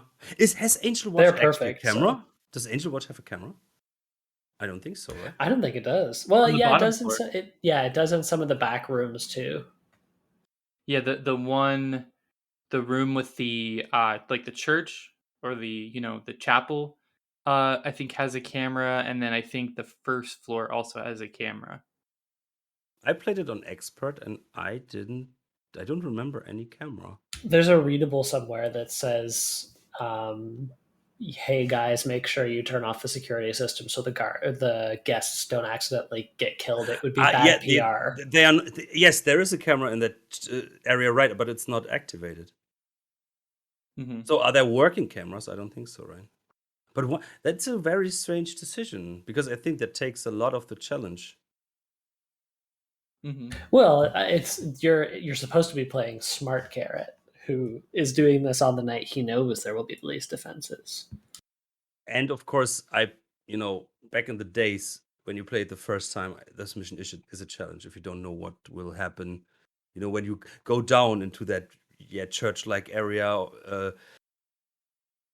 This is, I think, if I remembered correctly, I had a huge respect of that area, and I think I was taking minutes until I found the courage to activate that Victrola, and then listen to it. And then I was afraid that the robot will recognize that I activated the Victrola, so someone must be there. I wasn't aware of how the AI works, but They can't so hear it, can they? in hindsight, you can say, yeah, it's pretty easy. But yeah, I think back in the days, you were very happy that this camera wasn't activated, actually. I think maybe another thing too is like Angel Watch is pretty big, but it's also very like tight, especially compared to like say True Earth's Courtyard or First City Bank. So like I feel like having cameras would maybe make it too tough because like a lot of those hallways, like on the floor that you talked about, Alex, like the chapel or the church or whatever, like it's big, but it's like a lot of like narrow hallways and like tight spaces, and I think it would be pretty difficult sometimes to put a camera in there and then reasonably expect the player to like sneak past it without destroying it. And it's very lit as well. Mm-hmm. There's not a lot of shadows, and yeah, you're right. I think they did a good job. Oh, for sure. Maybe in the ballroom there. I mean, that's a pretty open space. There could maybe be a camera up there, possibly. Not would I think maybe be a little bit. But I think when you want to ghost that room, I think that's already a really pain in the ass. True. Yeah, because of the floor, for sure. I would kind of like the idea if the cameras were on, but they were like they didn't detect anybody but Garrett. And that like if there's a readable somewhere that was like, leave the cameras on because we want to get dirt on these people, because Karras is blackmailing some of them, right? Yeah. But don't the cameras always just react to Garrett? So Yeah, but it'd be cool if like that was the in-world justification for them being on. Like, I don't really know if they needed the justification for them to be off. but one thing, they don't record. Oh, good point. They only see things. But I think there's I think But you people can can spy look through through them. them. Yeah, Exactly. yeah. Yeah, then what does Karras do? He has someone, or he's painting what he sees. Like, I saw you where you did this and this. Well, I think he's Look, blackmailing some of here's the the proof. nobles. I painted it. There's a mission somewhere. I can't remember which mission, but there's a mission where it's like openly stated that Karras is blackmailing some of the nobles into like giving him donations and stuff. So like that would be a great way to develop his character. Be like, hey everyone, come to a party, and then he like uses the party to gather intel on people. As like drugs and other things like that. Yeah. Drugs and Sex. sex, yeah, drugs and sex, and he's just like has cameras and recording devices everywhere. Blackmail. It would suit the character, but I think it wouldn't make Right. sense in the lore of the technical aspects of the cameras and stuff. Mm-hmm. Because he wouldn't have any proof. I mean, he can record, but yeah, film like if it was something visual, yeah, it would be hard to capture it. But if it was audio based, he could record it, like how he records Truart and stuff like that, and hides it in the vault. So, now we come to Kubrick's comment, or at least a little part of it. So thank you very much, Kubrick, for that comment. Obviously, he didn't have in mind that we will read it out on the podcast, so he wrote a very long comment on the forum, so you can read it there, or I will put a link to our document with all the comments in the description of the podcast, so then you can read it out because it's very interesting, has very valid points, but it was way too long. So, yeah, Seth, since you yesterday tried to package it a bit, maybe you want to read it out. Sure. So this is Kubrick's gisted comment. I knew after I finished Thief 2 that it was my favorite mission. It has influenced many missions since. The architecture might be dated, but it invented the Thieves' Highway mission archetype, and it created the desire for players to go from rooftop to bedroom. You can still see its influence 2 decades later in missions like Feast of Pilgrims, which iterated on the idea and expanded it by allowing you to break into multiple homes en route to the objective. Life of the party is more linear than you tend to remember, and it has some parts like the cistern which seem out of place.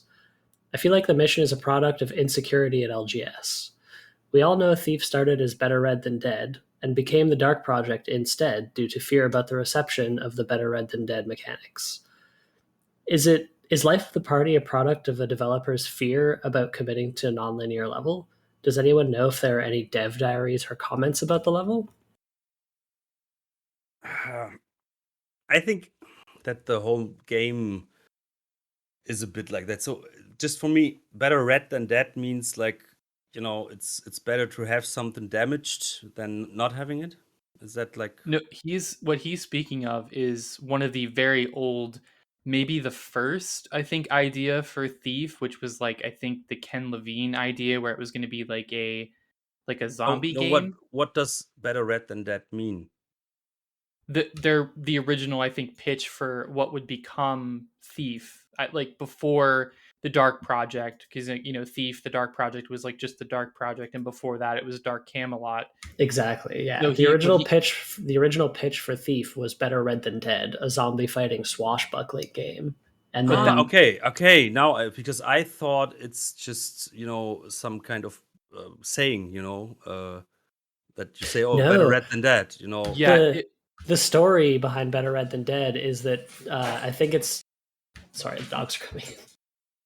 I think it's that communists unleashed the zombie virus, so it's better to be a commie than be a zombie. Was like the joke they were making. which is an inversion of an English saying, which is better dead than red, which is was an anti-communist saying, at least in America. I don't know about other places like England or Canada, but that was like a saying that was kind of said in like during the Cold War. So it's kind of a play on kind of I think it was a play on kind of zombie movies and also like Cold War era, like But my 1950s. interpretation of it is pretty right to yeah.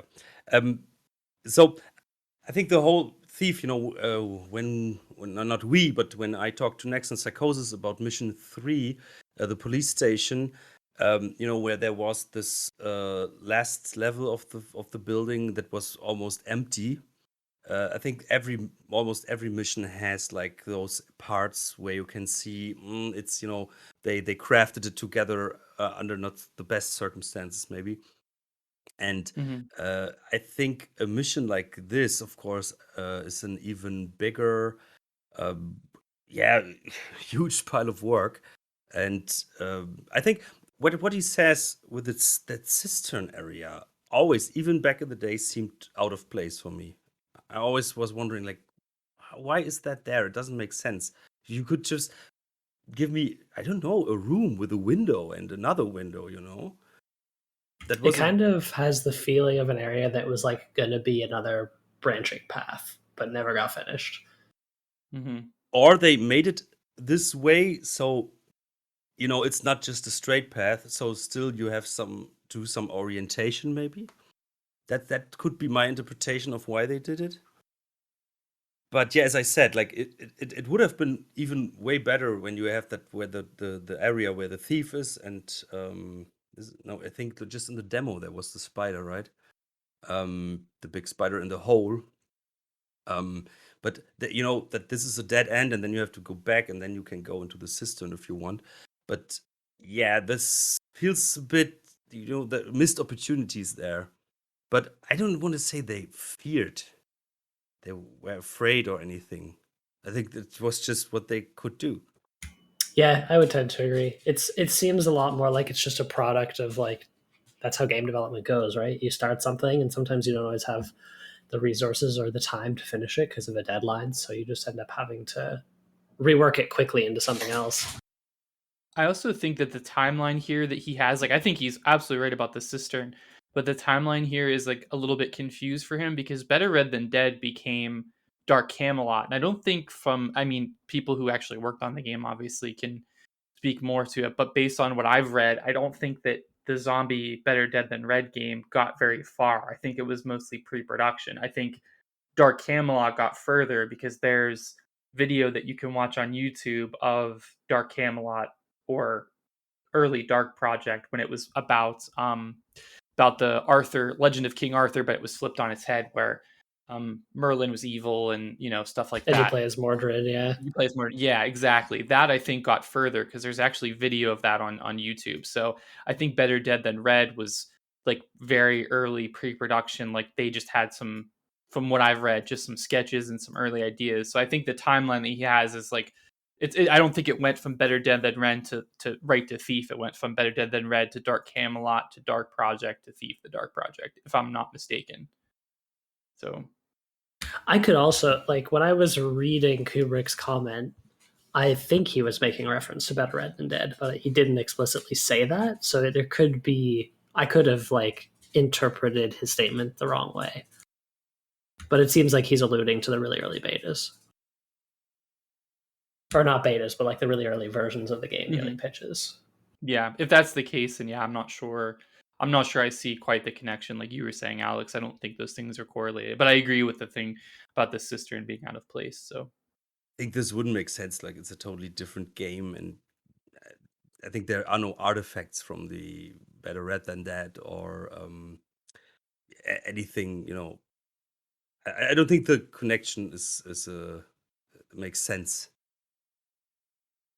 But of course, I think that the whole production process wasn't under the best circumstances, so there were compromises everywhere. And I think a mission like that is really, really hard to do, especially with that engine and back in the days. And I think they still did a great job. So because it shows like how people received that mission till today, how many comments we got.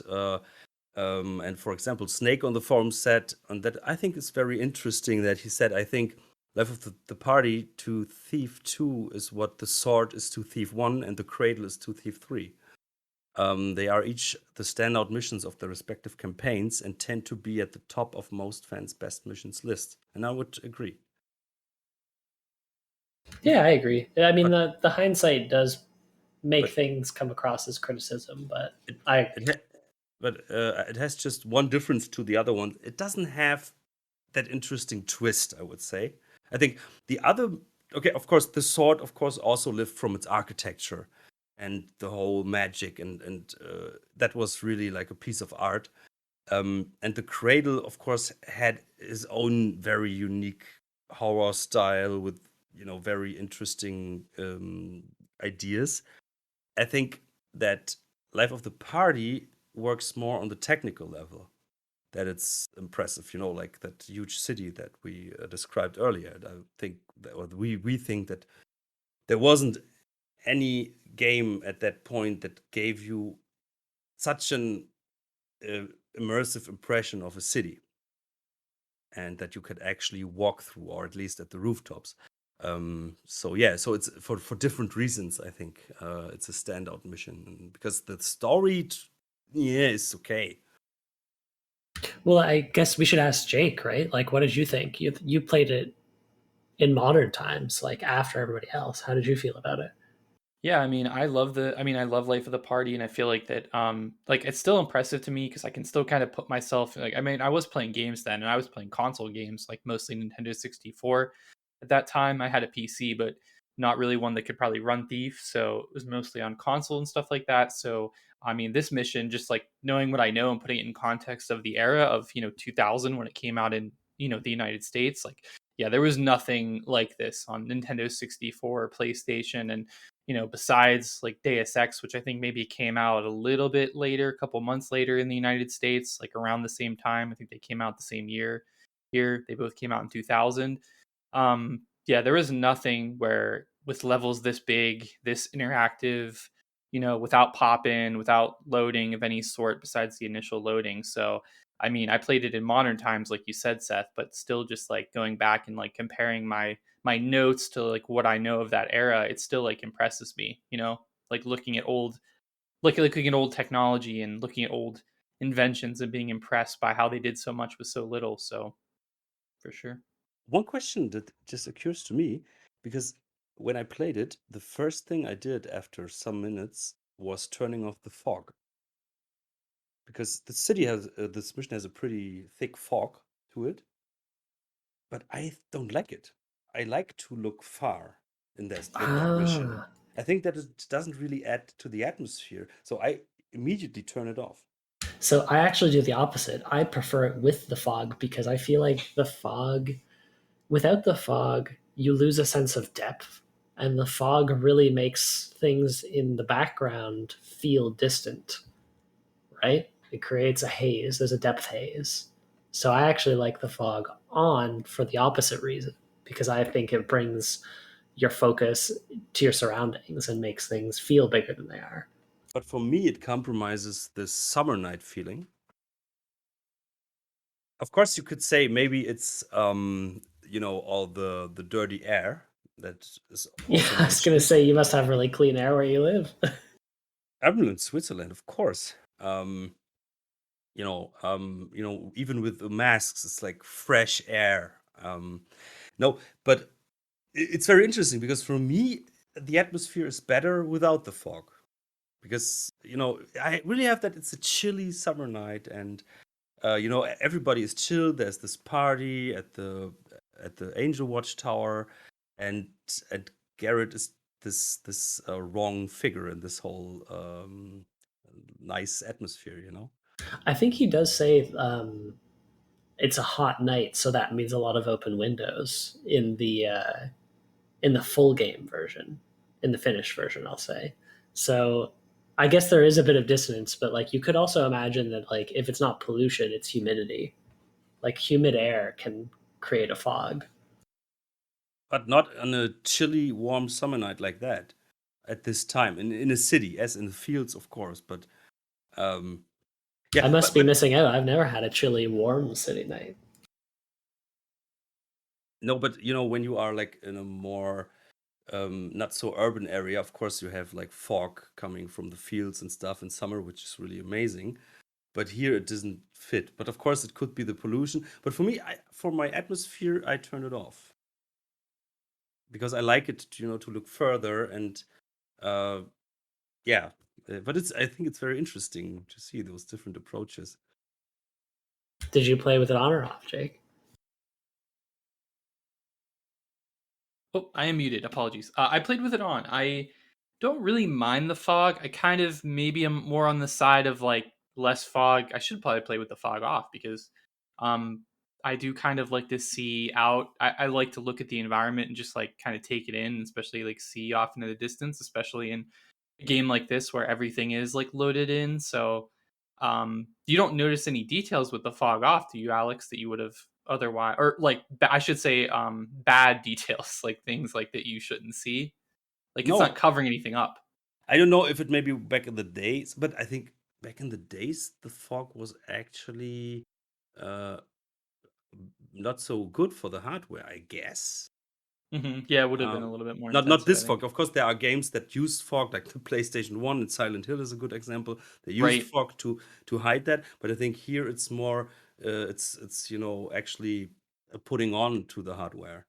Um, so because it's a different kind of fog. Right, it's not And covering up loading or anything like that. yeah, I can see, I can imagine, like, or I can see, like, maybe some people say, for my atmosphere, it's better with the fog because it adds some, I don't know, some volume to the whole atmosphere.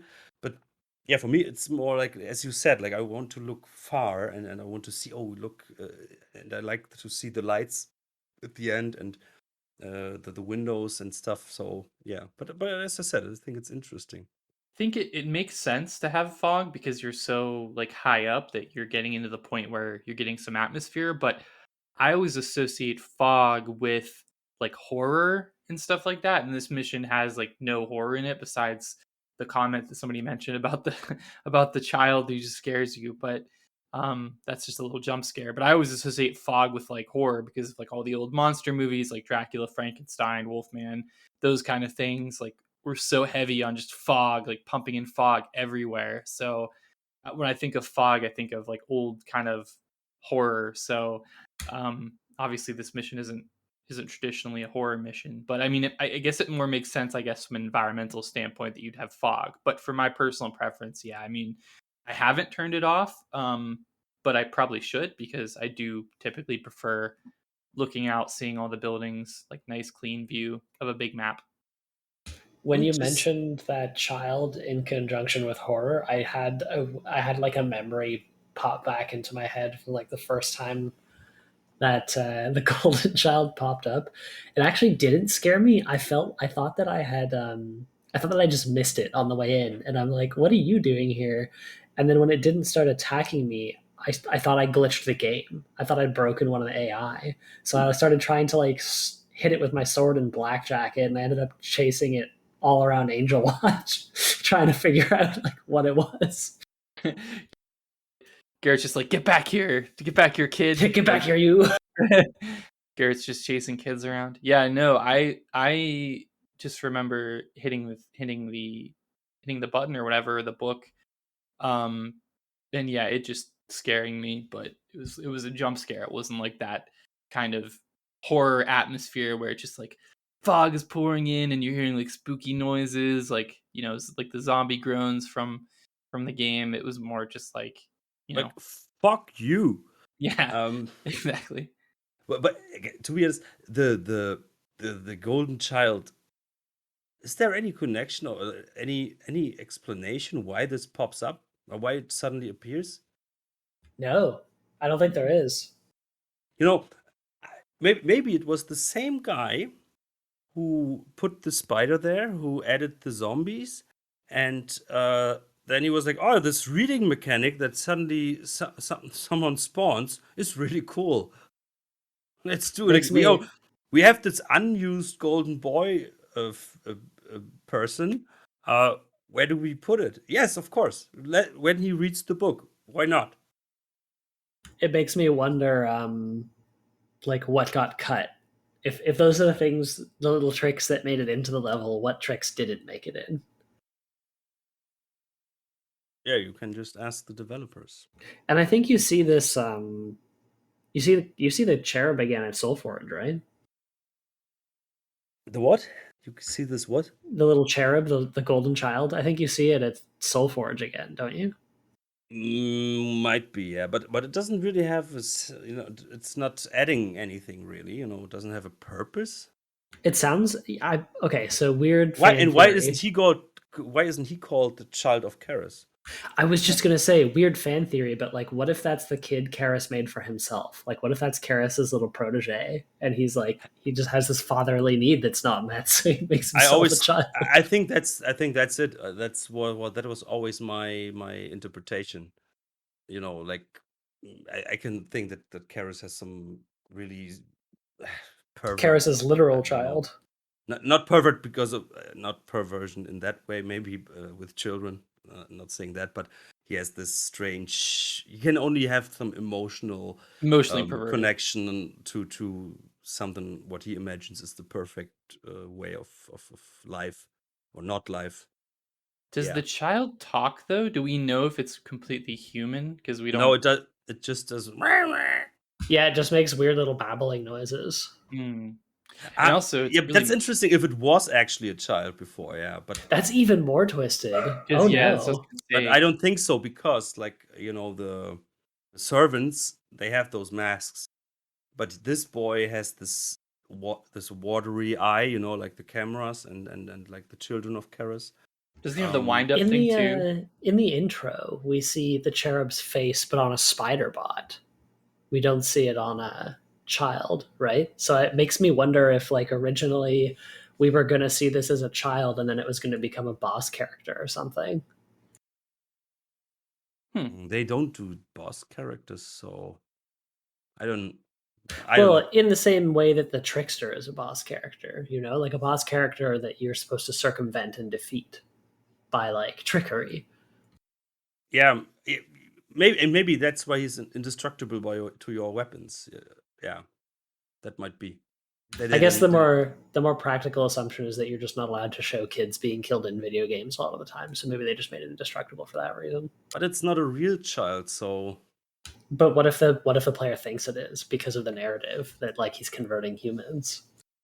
I think back in 2000s that maybe it was different. It was wilder times then, Back when you could kill kids in games. You kill kids in Fallout 1 and 2. Damn. So, yeah, I was thinking about that. But I don't think in Skyrim you couldn't, right? Nope, you can't. I think you can't really in Elder Scrolls, but in Fallout 1 and 2, but of course there's a mod, so. Right, yeah, there's mods for the newer games, but yeah, I think like since the newer Fallouts and the newer Elder Scrolls, yeah, you can't kill kids. I think Fallout 1 and 2 were the only ones where you could. Yep. So it was definitely more common.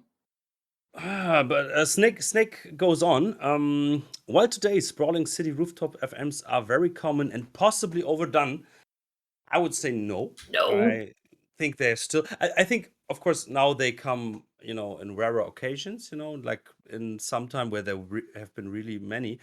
But I think it doesn't get old. If it's like, like Feast of Pilgrims, like there's a reason this won the contest, and it's fun. And so, yeah, I disagree with that. Possibly overdone. I don't think so. Then you could say like Thief is possible, but we're still talking and playing it.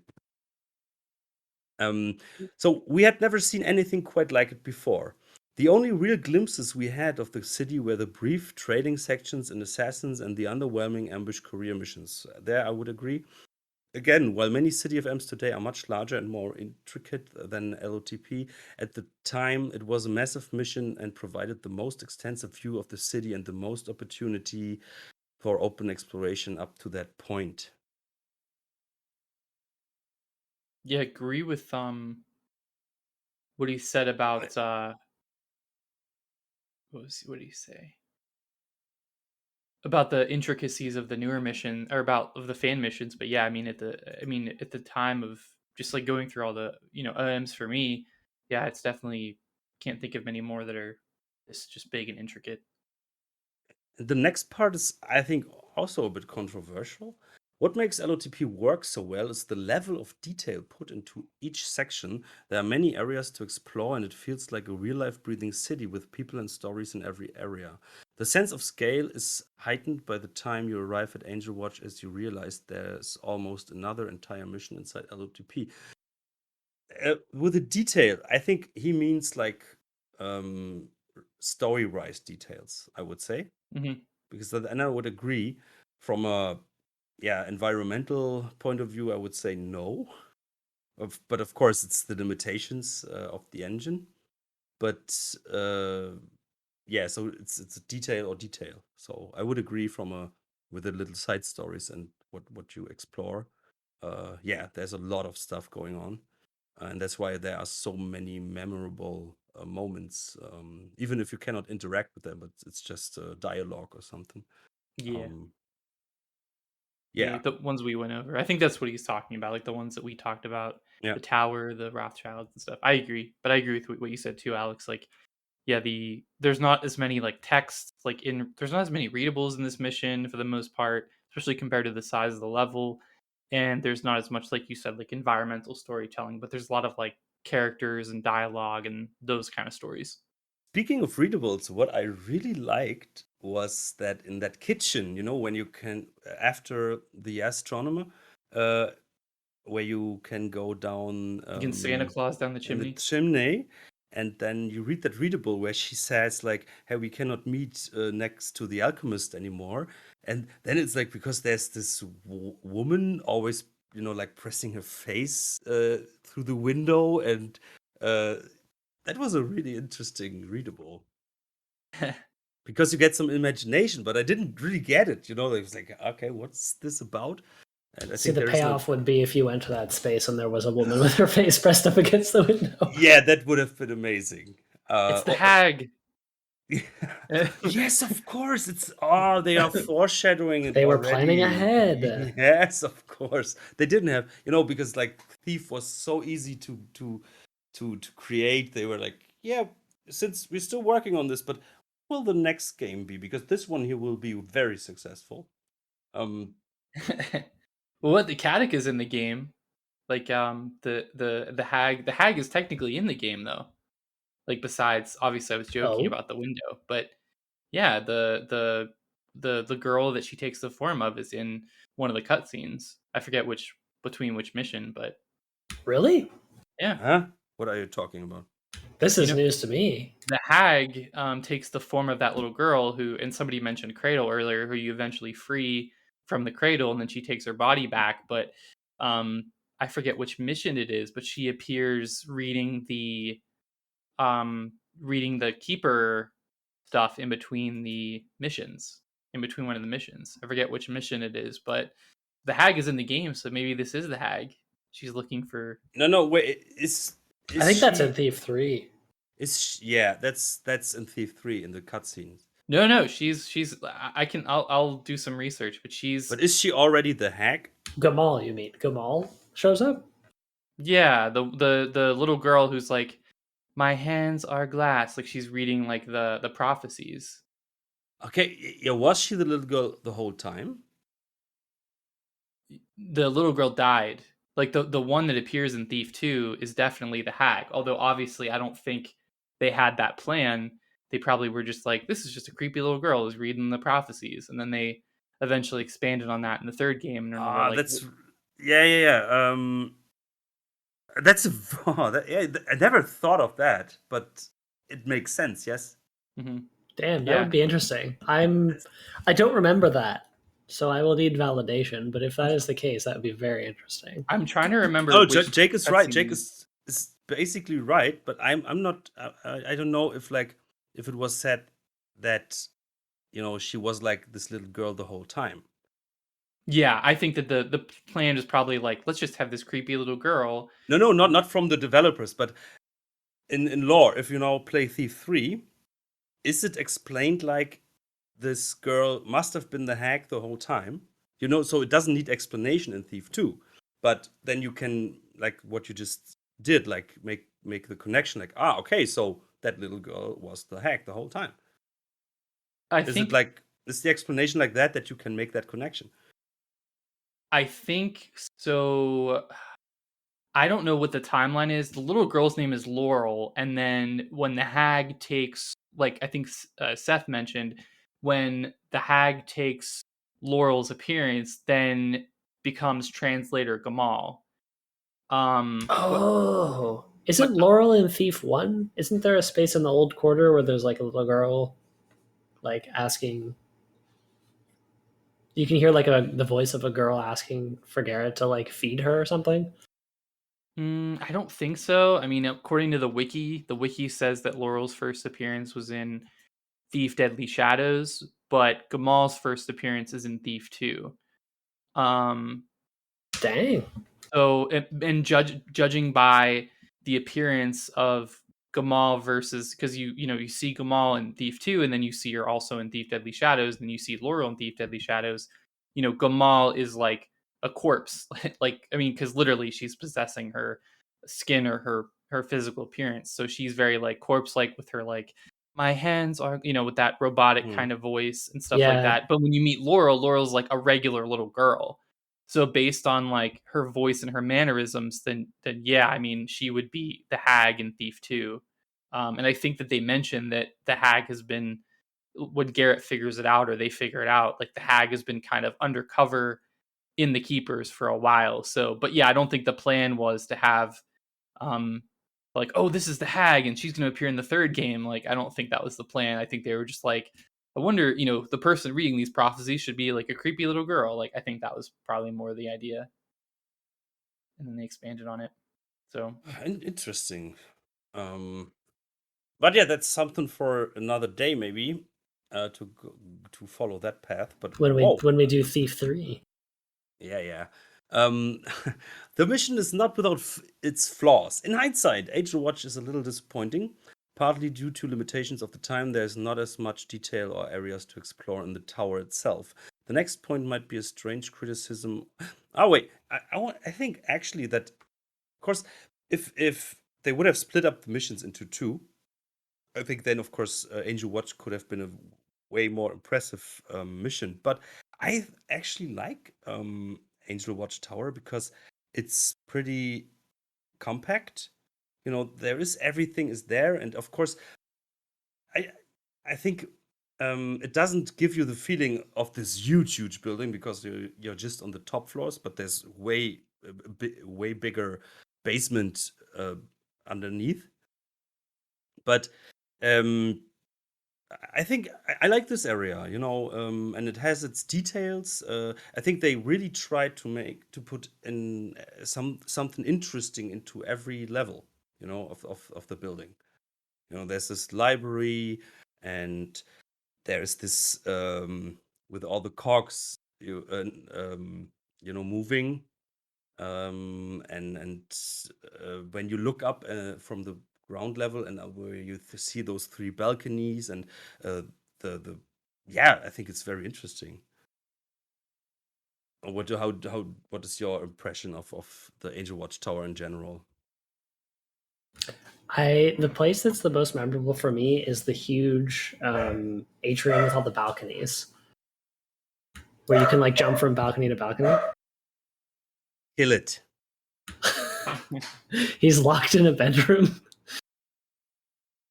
But yeah, the area where there's like a bunch of guards and there's all those balconies and the guards are like looking down into the atrium, that was the most memorable part level for me because I was like, oh, this is a really big space. I think that it actually gives you the impression that this is a big space. Yeah, it's not a really big space, but I think they made up for it. What do you think, Jake? I think that I kind of, like I said earlier, like I think that if Angel Watch was its own mission, it would definitely have to be expanded because I think like on its own, it's not super impressive. I think that like the power of Angel Watch comes from the fact that it is paired with the Thieves Highway. And I just remember getting like to Angel Watch and being like, I was exhausted by the time I got to Angel Watch. Like I was like, wow, that was like a full mission and stuff like that. And I was like, that was crazy and so much Agree, yeah. stuff.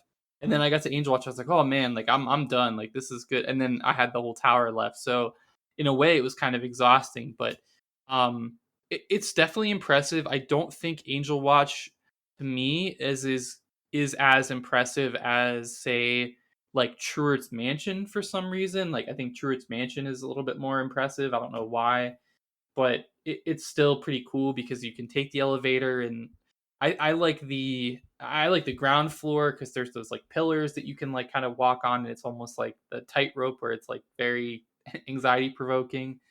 So yeah, it's definitely it wouldn't be my favorite of like the if it was just a heist in Angel Watch, it wouldn't be my favorite tower, but it's definitely like the combination of being paired with the Thieves Highway that makes it I think a lot better. I mean, it's still impressive on its own, but You're making a very good point that I think Angel Watch actually suffers from the really long mission before. When you played the first time, you don't run through it like we do today.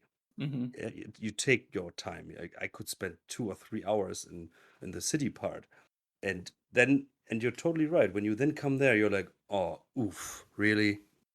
And I think the psychological thing is there. If that would be a new mission, then you would have that break, like, when you can regain your energy. But here it's like, oh no. And it's Hemorrhoids. And of course, at first you expect really hard territory. And it kind of is because of the very tight corridors and stuff. Um, yeah, and I think it suffers from that because maybe the reception of Angel Watch would be different if it wouldn't be like, yeah, as you said, like the dessert, but it's not your favorite dessert, it's just there. Yeah, Yeah, it's not the main fine. meal. Yeah.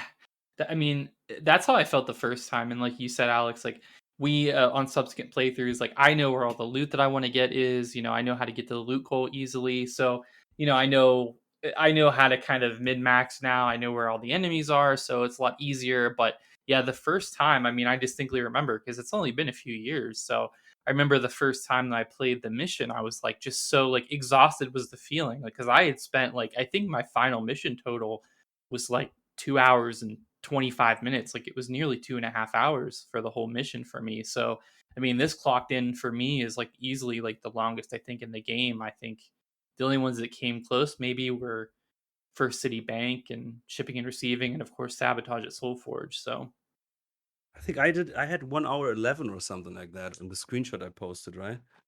mhm. Yeah. I But feel like but that's got to be a lot shorter than most people's first time.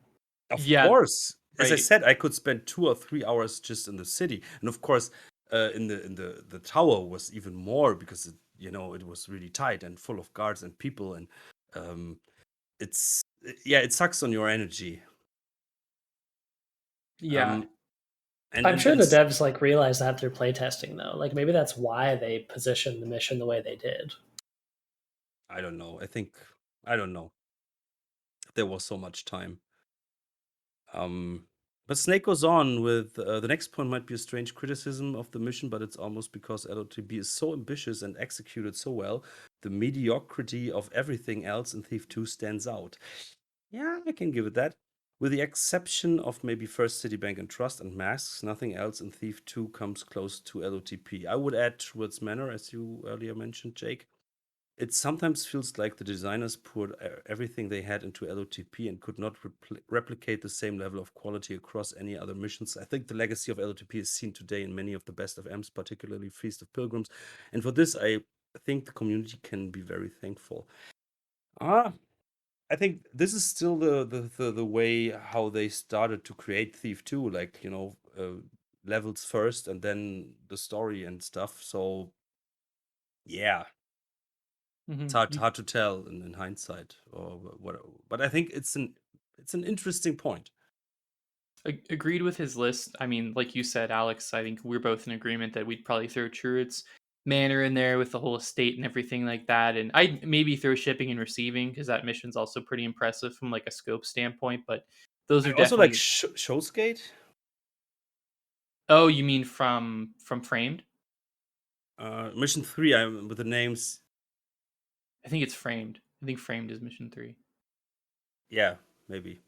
Yeah, the police station is, I Yeah, the maybe police put. station I think also, but then you have the docks in mission 2. Yeah, Mhm. shipping and receiving. Uh, so hmm, I think, in my opinion, um, between mission 4, 5, and 6. What is wait? No, 6 and 7 are good.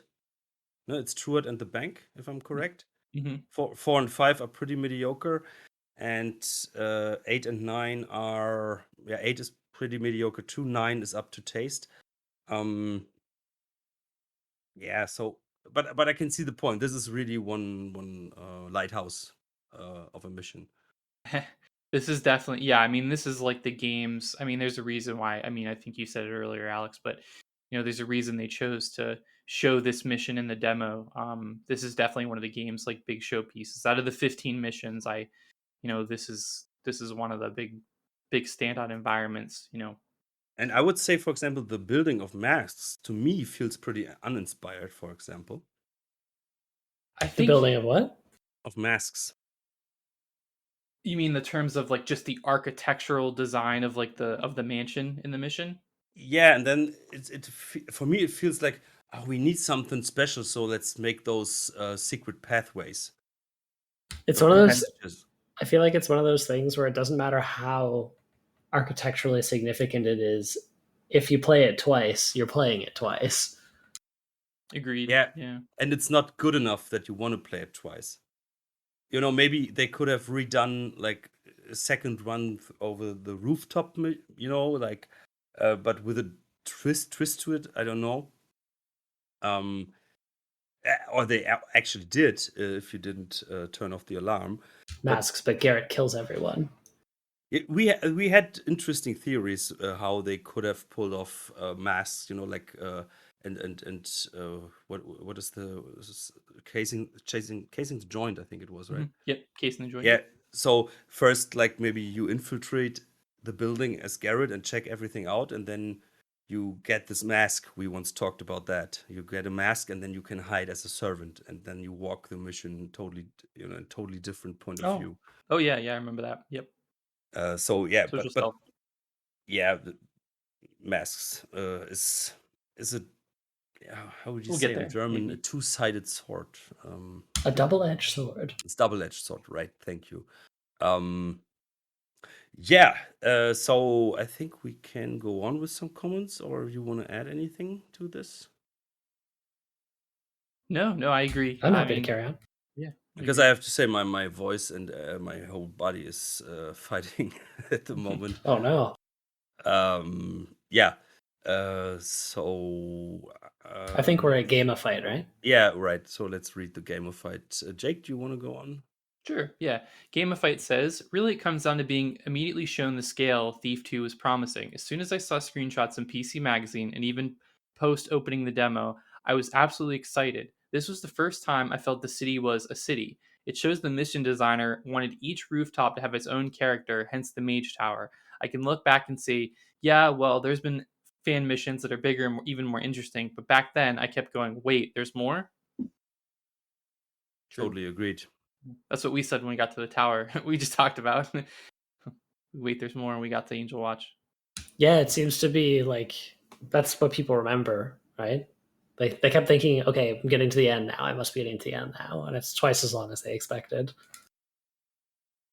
Yeah, I feel like It kind really. of Oh, it sorry. it under promised and over delivered in that way, right? It didn't tell you it was going to be that big. No, not really. I feel like wait, there's more is probably like if missions had taglines, that would be a good tagline for Life of the Party. And one thing I have to give it, like, we were criticizing it a bit, like, or maybe, the tower should have been a different mission. But on the other hand, of course, the feeling was really amazing. Like, you go all the way to the tower, and then you jump into that hole and actually enter that huge building, and you feel like how small you actually are. But that this is your advantage somehow. Like, you go all that way, and you feel a bit like Garrett, because for other missions he has to get there as well, and I think that is one thing I is maybe a bit underappreciated, that feeling like, okay, you now can finally for the first time feel like how Garrett gets to his destination. This is just, actually every mission should, or every mission that takes part in the city should actually be like that. Yeah, for sure. That would be cool. Yeah, it's And interesting. That's a good point.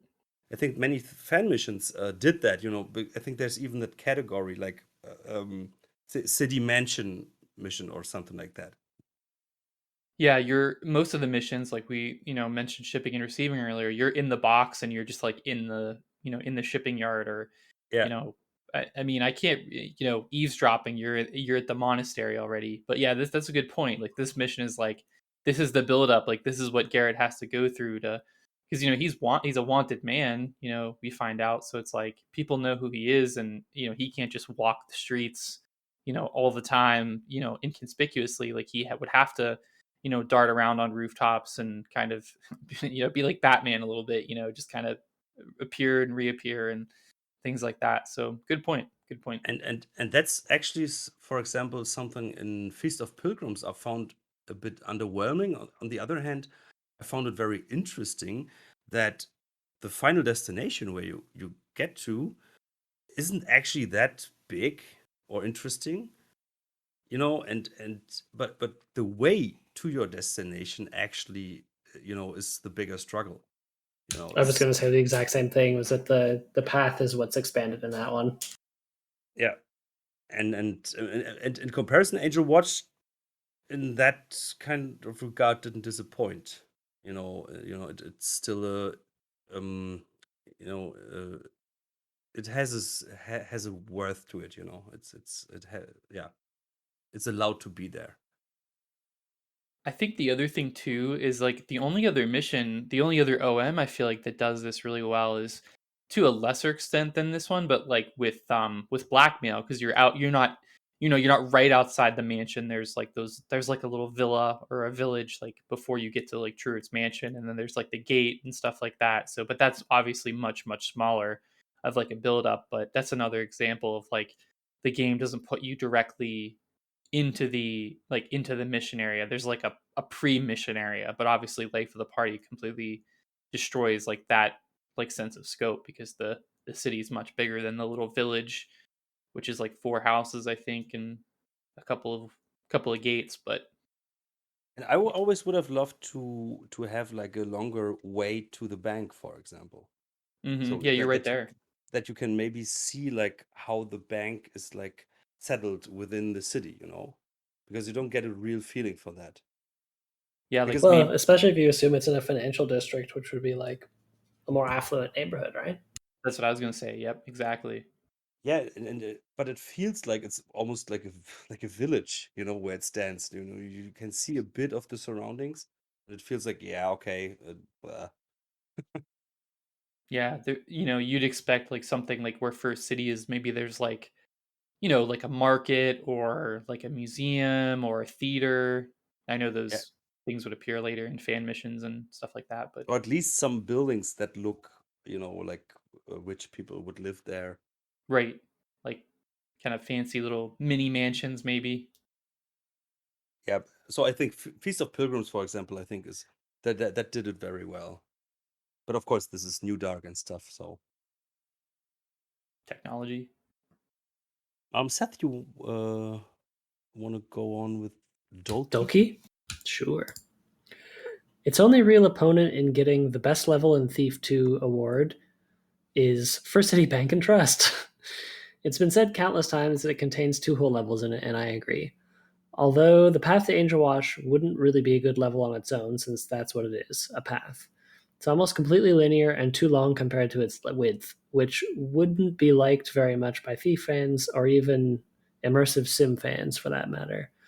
Despite this, it's still a good path to a good level. It's just that you would feel something would be missing if Angel Watch wasn't there at the end. It's also visually impressing and makes you feel badass for getting across the roofs. Garrett even backs your badassness up by saying, "This is what cool thieves do." He calls the rooftops the Thieves' Highway. PPS. Just today I noticed that Thief likes to gradually open up its levels. First you have a linear path, and then you get additional routes, and then you get the meat of the level. Does Thief gradually open more of its levels up than this? Maybe some of them, but not to this extent. I don't feel like. I mean, The in Opera House, yeah. yeah, yeah, that's a good one. That's a good one too. Or But that's like originally, if you played Dark Project before Thief Gold, you would never have known that. You mean talking yeah. the caverns because it's a gold mission? Yeah. So I would say I think it's interesting because he seems to think that the city level is pretty mediocre, and without the Angel Watchtower, there would be no benefit. But I think there we come again to that. If those would have been two separate missions, of course, then they could have made a way more interesting city. But on the other hand, what I said earlier, what I really like is that you have this open area with different paths, but they actually um very clever, you know, put you in the right direction. You can't really miss it. You can't miss the main objective. Like, because at the end you always end up in that bank area, and then there is just one way to go, and then you will end up at the Angel Watchtower, and this building you might maybe recognize. Well, I think you could do it as its own standalone level in the shape of a funnel, right? So like the area you start would be the wide end of the funnel. And as you progress towards Angel Watch, you would just have the number of routes you can take gradually decrease until there's only one. So in that way, like you would give the player a lot of space to roam, but inevitably, since the level is shaped like a funnel, they would end up finding the objective and not feel lost. So like it's sort of like tomato tomato. The level ended up the way it did because it was necessary for development, but if it had been done differently, there are certainly ways that it could have been done as two levels and been good. I agree. Yep. Well said. So yeah, and now we have two bigger comments. Oh no, oh god, there are so many comments. We still have quite a few. We haven't even got to the Reddit section. Yeah, actually, Reddit users, I said on the video, write it down under the video in YouTube. I mean, not under the video on Reddit. And I said Twitter or the forums or Discord. I didn't mention Reddit. So that's now another platform I have to cover. Yeah. But I wonder if there's if the main points, the other oh yeah, what I thought, the Adrian J one I like, where he said the first half is fantastic because now he says you get this Monty Python-esque banter between the Bogarts, some bandits that you can trick into fighting a guard, the Necromancer's Tower. It's linear but with many little nooks and crannies. I like that Monty Python reference or comparison, because actually it is like that. It is, yeah. And what I read today, I don't know where it was, but someone said the German voice acting, especially for the four guards, was way more serious, and they gave it a totally different tone. Interesting. Which, yeah, of course, German. But no, but it's yeah, and if I remember it correctly, it was actually way more serious. The whole thing wasn't as funny. But yeah, for Germany, it suited. Yeah, but I like this. It actually suits it very well. And then he goes on. It's linear, but with many little nooks and crannies. Changing between interiors and exteriors also means a good variation between sneaking through apartments and risky climbing. I think this is what makes the mission so attractive. Lots of details, opportunities, and a diverse set of challenges. A city that feels lived in, even by night. But then there's Angel Watch. Running through the super noisy ventilation shaft doesn't feel particularly sneaky. Yeah, but you can be sneaky, so just push that W button carefully. Running through the super noisy ventilation shaft doesn't feel particularly sneaky. The same goes for the loud elevator, where realistically chances would be super high to get spotted. But in Thief games, the AI simply refuses to use them. This in itself is not a big problem, but here it feels obvious and the elevator becomes the player's privilege. Not very immersive. The place also lacks secrets. It has 7, my friend. I like the mechanical cherub though. It just means you missed it. Yeah, so it has 7 secrets on expert. Does he mean Angel Watch itself though, or does he mean like the whole mission? Because like the whole mission has 7, but I think maybe he means like Angel Watch should have more itself, maybe. But Yeah, but I think it has those 2 that are pretty cool. yeah, I don't think. Yeah, I don't know. That's maybe the. I actually didn't use the elevator. Once I used the elevator once to get from to get back to the level so I can get out of the ventilation system. But that makes sense, in my opinion, when you just use it once, But then I didn't use it. Imagine how terrifying it would be if the bots use the elevators. oh my gosh, yeah. No, but I want to go on that. Did you use the elevator very often? I used it. Yeah. Oh, keep muting myself by accident. Yeah, I use the elevator. I feel like stairs with the elevator, I mean, it's tricky because like if you don't know like your first time, you don't know if you're going to get out of the elevator and there's going to be people like guards that are just like in front of the elevator being like greetings and then kill you. But I feel like stairs is Sorry, more sorry. Just imagine like Garrett goes up and there are just people waiting for the elevator. Ah, Garrett. And then he's just like pressing the button yeah, again. really like, hard. He's just and then smashing the it goes button. goes down again. He's just Don't like mind me. there's some And then line where he's like, "Whoops, wrong floor," and he just is like smashing the button. Yeah, Like, that would be funny. Oops. Yeah, Here we go. careful. It's a long way down. Yeah, it's a long way down. Yeah, but that would have been amazing. Yeah, but I think you have the choice to not use it really. So I think That- this is a criticism depending on your play style. That's where I think some of the benefit of Angel Watch comes in, because there is a little bit. I mean, for the size of it and for the fact that you had the city, there is like some different ways you can approach it. You can go up and down the steps, you can go through the vent system, you can take the elevator. So it's not probably the most open environment, in terms of like a building or like a mansion-esque kind of thing. But there's a fair amount of ways you can explore different between the floors. And obviously there, I think, Seth, you mentioned the kind of the atrium or the overlooking kind of area that you can kind of see out of.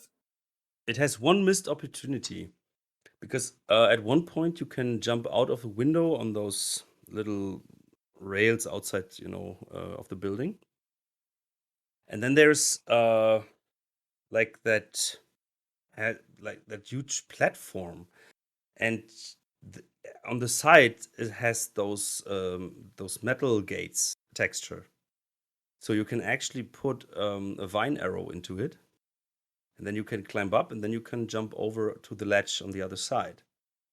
Mm-hmm. And I thought like, oh yeah, there's maybe another way to jump Yeah, there's through another definitely a new window, secret here. but they didn't use that opportunity because there's are those, it's always blocked. The way on those ledges is always blocked by those, arches, on the outside. Yeah, That's it does sound like a missed opportunity. Yeah, because it would have been maybe there's a door you cannot open, but if you go around the outside, then you maybe can jump into that room through a window because it's a very warm, fogless summer night. And yeah, that is a missed opportunity. But I think for what they had or could do, I think they gave you different opportunities to approach the building. So I don't think that this is a very valid criticism. Yep, agreed for sure. The Bon Jovi comment, I think we should read out at last because we know why. The Bull said, lightly overrated, but I'm also comparing it to fan-made Thieves highway missions. At the very least, the initial part is better than Angel Watch, in my opinion. Even Angel Watch is very impressive looking from the outside.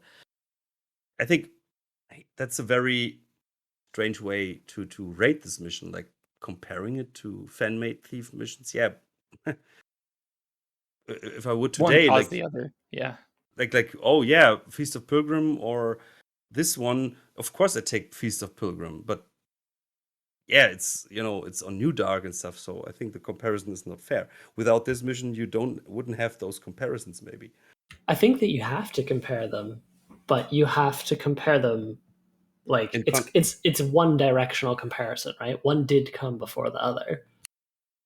Right, and as even Random Taffer said, like without that mission, it's his main inspiration for Feast of Pilgrim, and of course for all the other amazing highway missions. So yeah. It's like if you say like, yeah, my old Nokia 3210 is not as good as my iPhone. Yeah. It's Are you of kidding? It's course, indestructible. yeah, and this mission, Life of the Party, is also indestructible. True. So there you have it, the Bull. But I like him. He's a follower.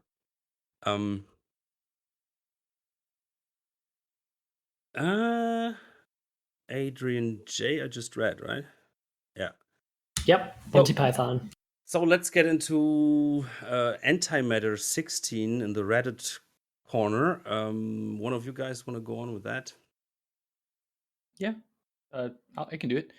Antimatter 16 says, some of the things Life of the Party does well is deepen your experience of the city. There's a lot of lore that is expressed in this level and a lot of connections to other parts of Thief. The Shemanov are mentioned in a Thief 1 conversation in Crag's Cleft as being shoddy craftsmen, and one of the buildings is the Shemanov estate.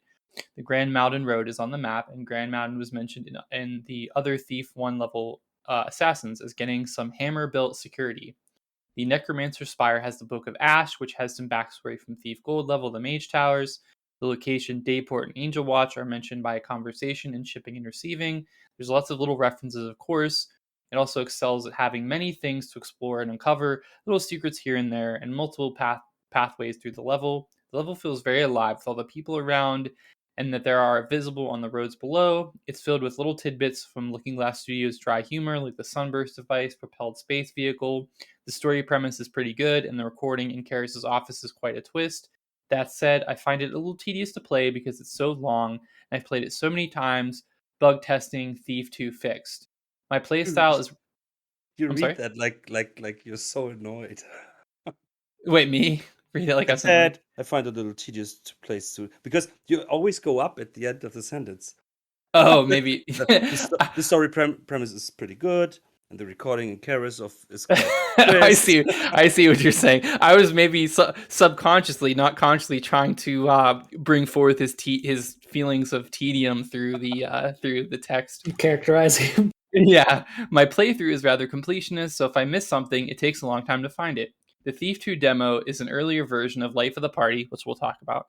So it's quite interesting to see how it evolved over time, as well as seeing the earlier designs for the mechanists. And we talked about the tedium, I think, quite a few times with terms of the mission. So, and the Sunburst device will be something for later.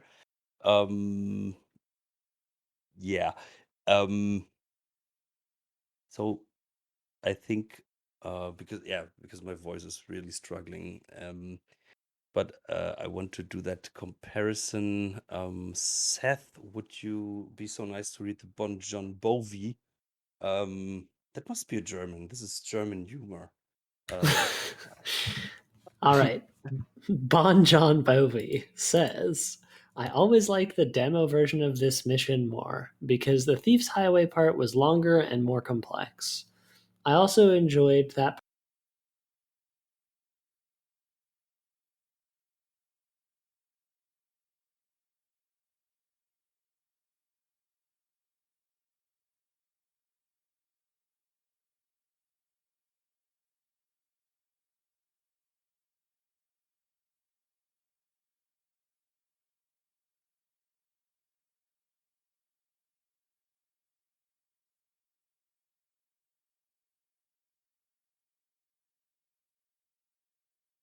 part longer, and so it ran away. The small bank you can rob, the strange house with those thieves and the fire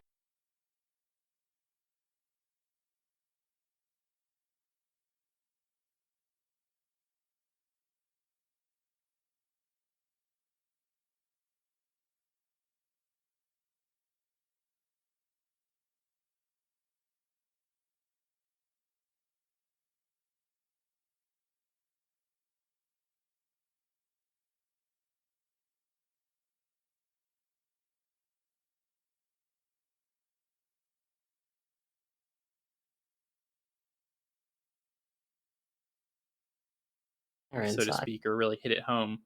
I think it was probably more like this one just had more time in the oven, you know? Mhm. Like it was the one that probably got the most play testing. People playing the demo probably like found the most bugs, right? So Mhm. like that's just how dev works. If it's the one that gets played the most, it's the one that ends up the most polished. Yeah, I have to Oh, imagine that that's a very good point. Yeah.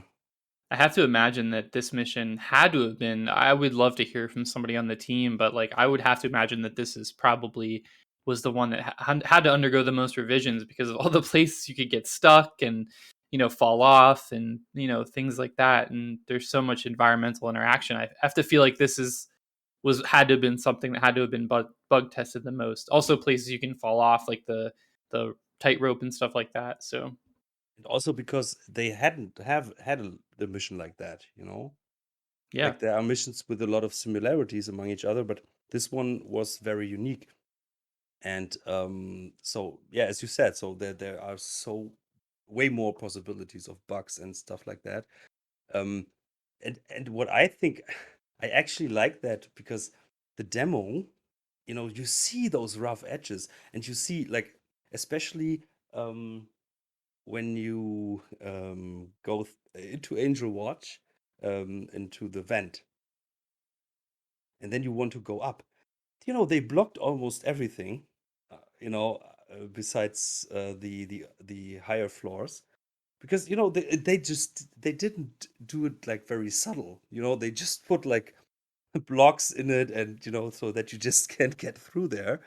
Um, so or you have areas that are like totally there's nothing like when you at the apartment where the two thieves are, there there was actually another way that was later totally not accessible or not existing, I would say. Where there's like a wall, and there are two guards running, one is standing, one is running around. uh you know that doesn't have like anything to do, in the demo. So yeah, I think they scrapped it later. um but they just gave you an unfinished thing, which is actually pretty cool, I think. This was a real demo. Yeah, it's not like a lot of demos are like vertical, and I mean Seth can speak to this because you're a game developer, but a lot of demos are like vertical slices where they just like take a slice out of the game, but this is like an example where like they're literally giving you like a work in progress, like, and that just doesn't happen, like especially nowadays. I mean, I can't think Well, of now everyone's so afraid, right? They're afraid of like misrepresenting their product by showing something unpolished. right because it'll be all over YouTube or Twitter, Or if this was stuff they like that. Players also, judge it so harshly. yeah, or it's early access, but it's marked as that. But back in the days, it was marked as the demo, and people could assume, okay, this is part of the final game, so that's what it is. Yeah, but it wasn't, obviously.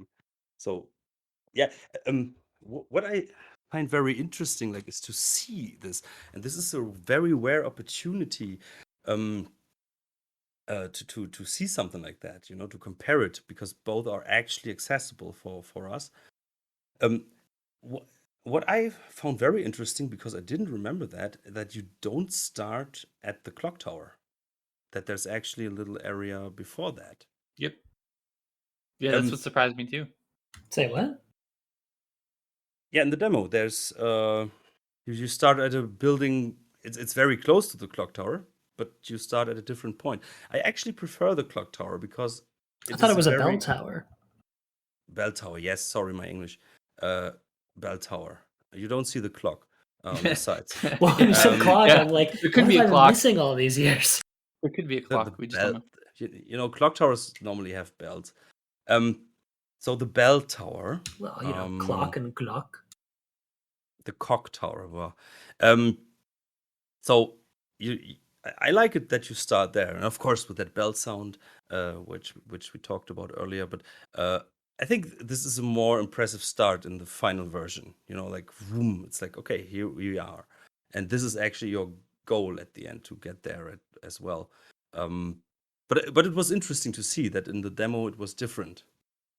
But yeah, and then you have um, this guard that was pretty annoying, because he was turning, very fast. You remember that? Oh yeah, in the In the building to the demo, left. the guy Yeah, who's in the little watch post. yeah, right. You go over that little wooden path, and then he's right in front of you on that higher position, and he's turning and turning very fast. I always throw a spy, whatever you call it, one of the thing that lets you look. I throw one up there, and then The scouting orb. yep, scouting orb. Yep, exactly. That's like one of the. I don't use scouting orbs that much, but that's like one of the times where I use it, because like if you try to just climb up there, because in New Dark you can mount with the new mounting, you can just mount the window. But if you mount the window and he's looking at you, he's gonna aggro right away and start shooting arrows at you. But if you throw a scouting orb, then you can get up there safely. But yeah, that guy's really annoying because I want to You get up there. you can water the torch as well. Yep, true. But then, because I did that after a while, because it was so annoying that he turned so fast, but then at that moment where I knocked him out, there was an archer coming upstairs, and he saw me. So I'm actually, I like it that they killed this area. I think because it didn't add really much. So I think that in the final version, I like it that the first moment is like peaceful. You can just like, okay, this is really a rooftop mission. You can really suck it You can in. take it all in. Yeah, and what I also liked is, and that was what I remembered, and what that was for me very surprising when I played the full version. Um, there's this, where you can or have to run over those metal pipes.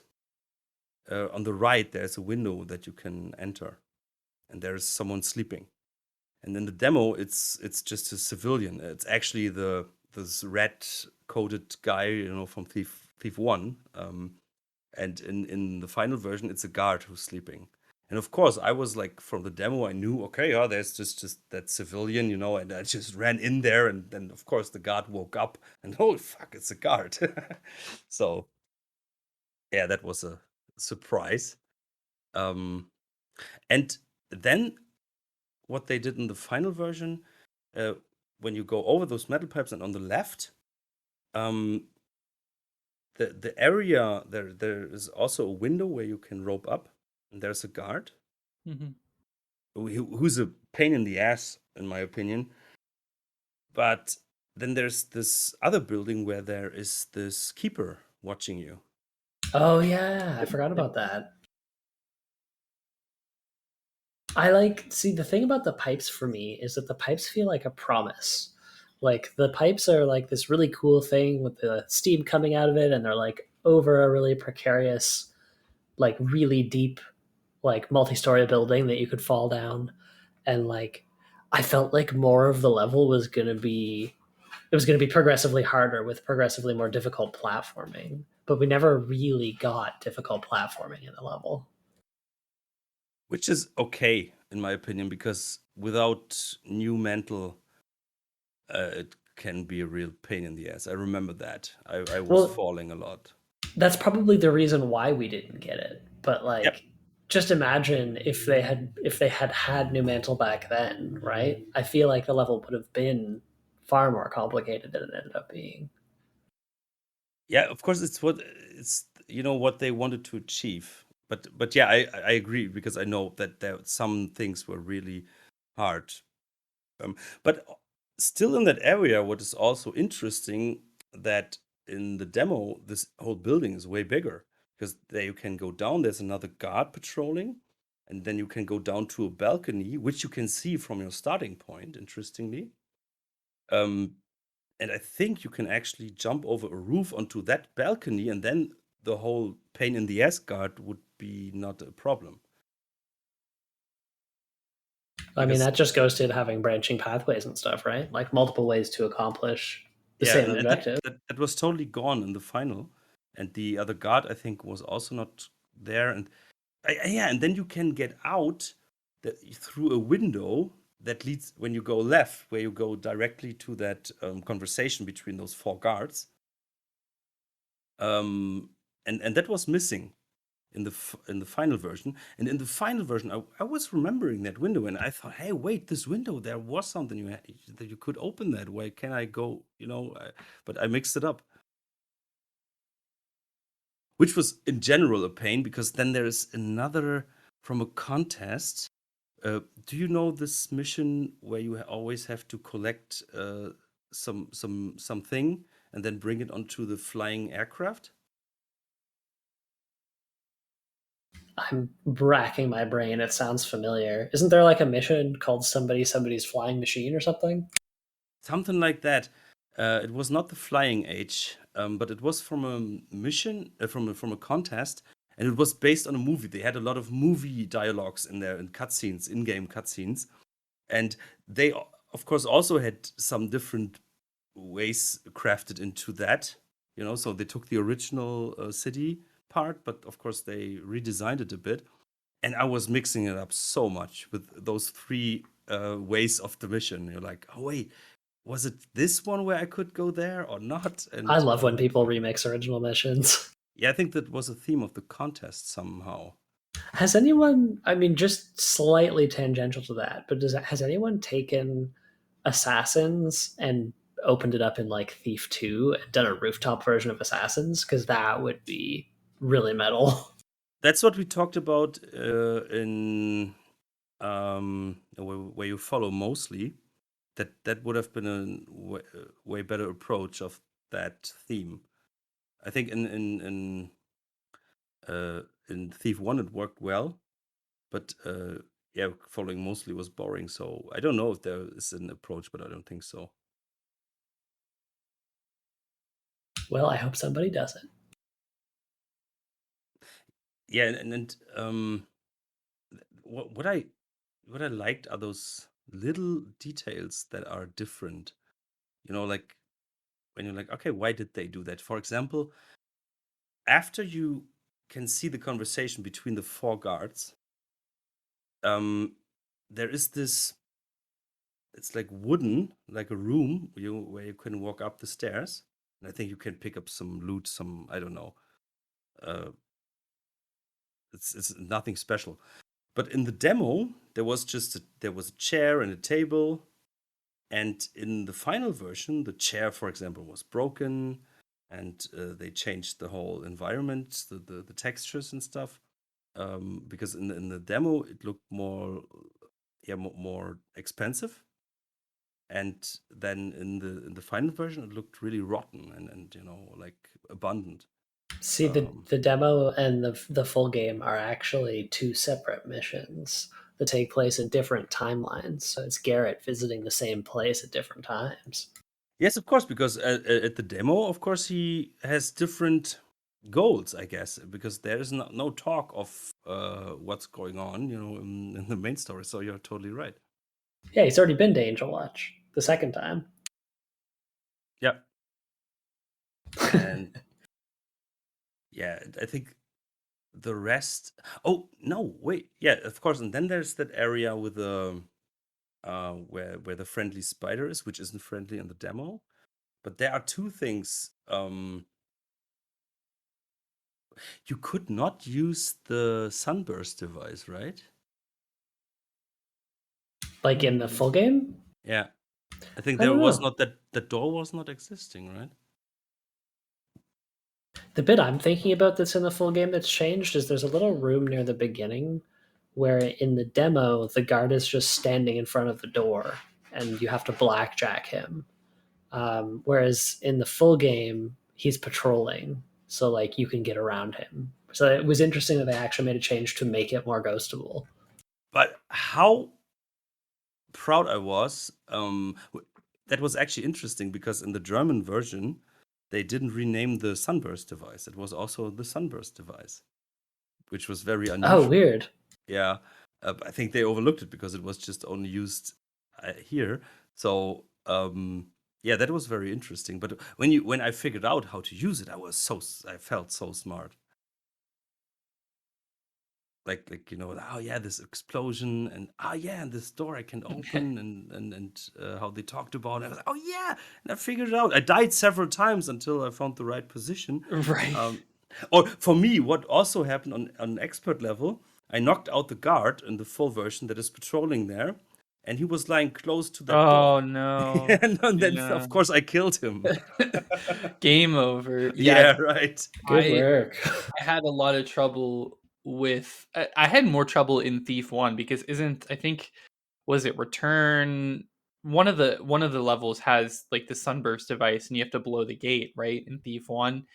And I had so much trouble with that. I had a little bit less trouble in this game blowing the door of the armory open, but yeah, the positioning of it is fickle. Like, of course, in a modern game, we know there'd be a prompt that'd be like press R to place the bomb on the door, but like, Yeah. you just have to like throw it and then like Hold hope. F to explode. Right, exactly. But because this is an older game, it's frustrating, but it's also cool because you're actually manually going in your inventory, throwing the bomb down, and then blowing it up yourself. So, but it's Yeah. frustrating. But it's amazing that you can actually do that. Nowadays it would be like a DLC. Well, yeah, it's like in modern games, you're playing a bomb defusal or a bomb placing expert.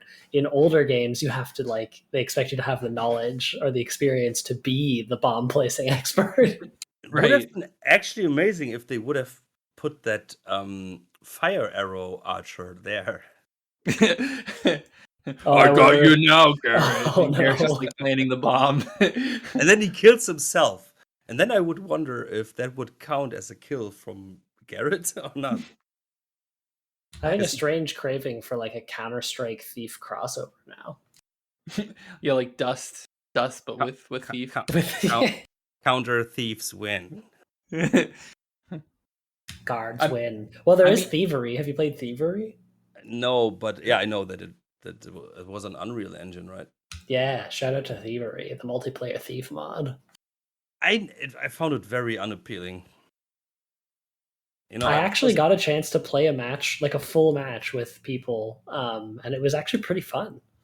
Can imagine, but for me, I know when it came out back in the days, and I was like, this is not Thief. And of course I found it interesting, but it was like, it doesn't, it's not the formula. Well, now we Thief have is real Thief multiplayer mod, right?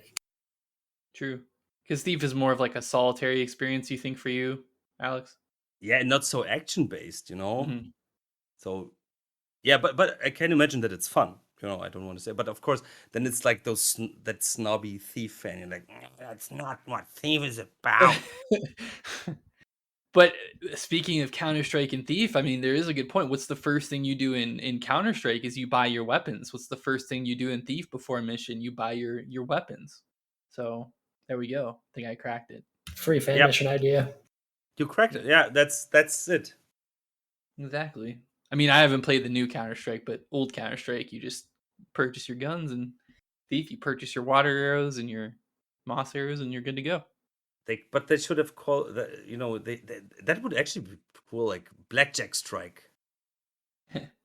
Condition 0. Yeah. anything important we have to add? In terms of the demo, no. I mean, I just to kind of give my thoughts on the demo since I played it after, and I think I may have went over this a little bit earlier. Yeah, I mean, I like the city being more open. I mean, definitely it's a little bit more. I have one thing. I'm sorry to interrupt you. No, go ahead. But Mr. Late Stealth Dogs, right when we started recording the episode, he posted his opinion in our Discord. So I want to read that out because he's a friend It's of the because he show. knew we were going to record. Yeah, I told him that I told him like 3 days ago, hey, no rush, we will record on Saturday evening, here in Europe. But yeah, he really took that literally.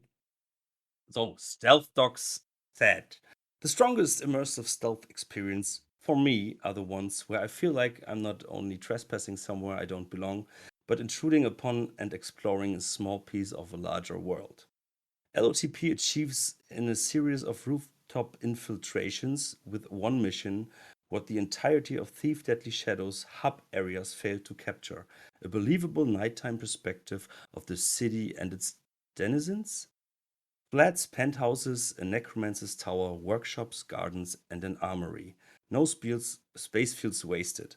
There's a genuine sense that we're getting to know the people who live in this world and what drives them. We hear arguments over lost invitation, a bungled burglary, and a stable boy's honor. We read about the futile hopes and dreams of explosive aerodynamics and a friendly greenhouse spider, probably after we kill it. If there's one criticism I have for this mission, it's that the main narrative and thieving goals within Angel Watch don't quite reach the heights of everything leading up to the big heist, despite Angel Watch starting reveal against the night sky. I loved the whole mission, of course, but I could have spent an entire game of on those rooftops. Thief 2's signature mission for many, LOTP, is an evergreen piece of game design history that can still teach us how some things should be done. It's always I can't disagree at all. Yeah, it's well said. always worth reading him out. His thoughts. He does have that YouTube channel for a reason. He's got a way with words. Yeah, and his thoughts are always very. Of course, I think he says a lot of things that we took hours to say that. So next time we just read out Stealth Dog's comment and then it's like, okay, Call it a day. 30-second Yeah. podcast. Or yeah, maybe 1 minute. No, but yeah. So thank you, Alex. He's also Alex, the second best Alex I know. And yeah, and I think that those are nice words to finish that. It's not the longest episode, I think, but close. It must be third or fourth longest episode. So, It would be easy Long to mission. talk about LOTP for a long time and like pick apart all the other fan missions it's influenced to. Like Visa Pilgrims isn't the only one. yeah. So, yeah, thank you, Teffers, for joining me today, and thank you, the other Teffers, for listening to us. And thanks for all the comments and the artists for the art they gave us. And yeah, you will find the comment list in the description and links to the artists and everything you need. Yeah, thank you for listening. Any final words, guys? No, just thanks for listening in. Yep. Same. Thanks everybody for listening, and I hope everybody has a great weekend and or whenever this goes up, and take care. Yes. Thanks and bye-bye. Good night. So Karras doesn't even show up for his own party.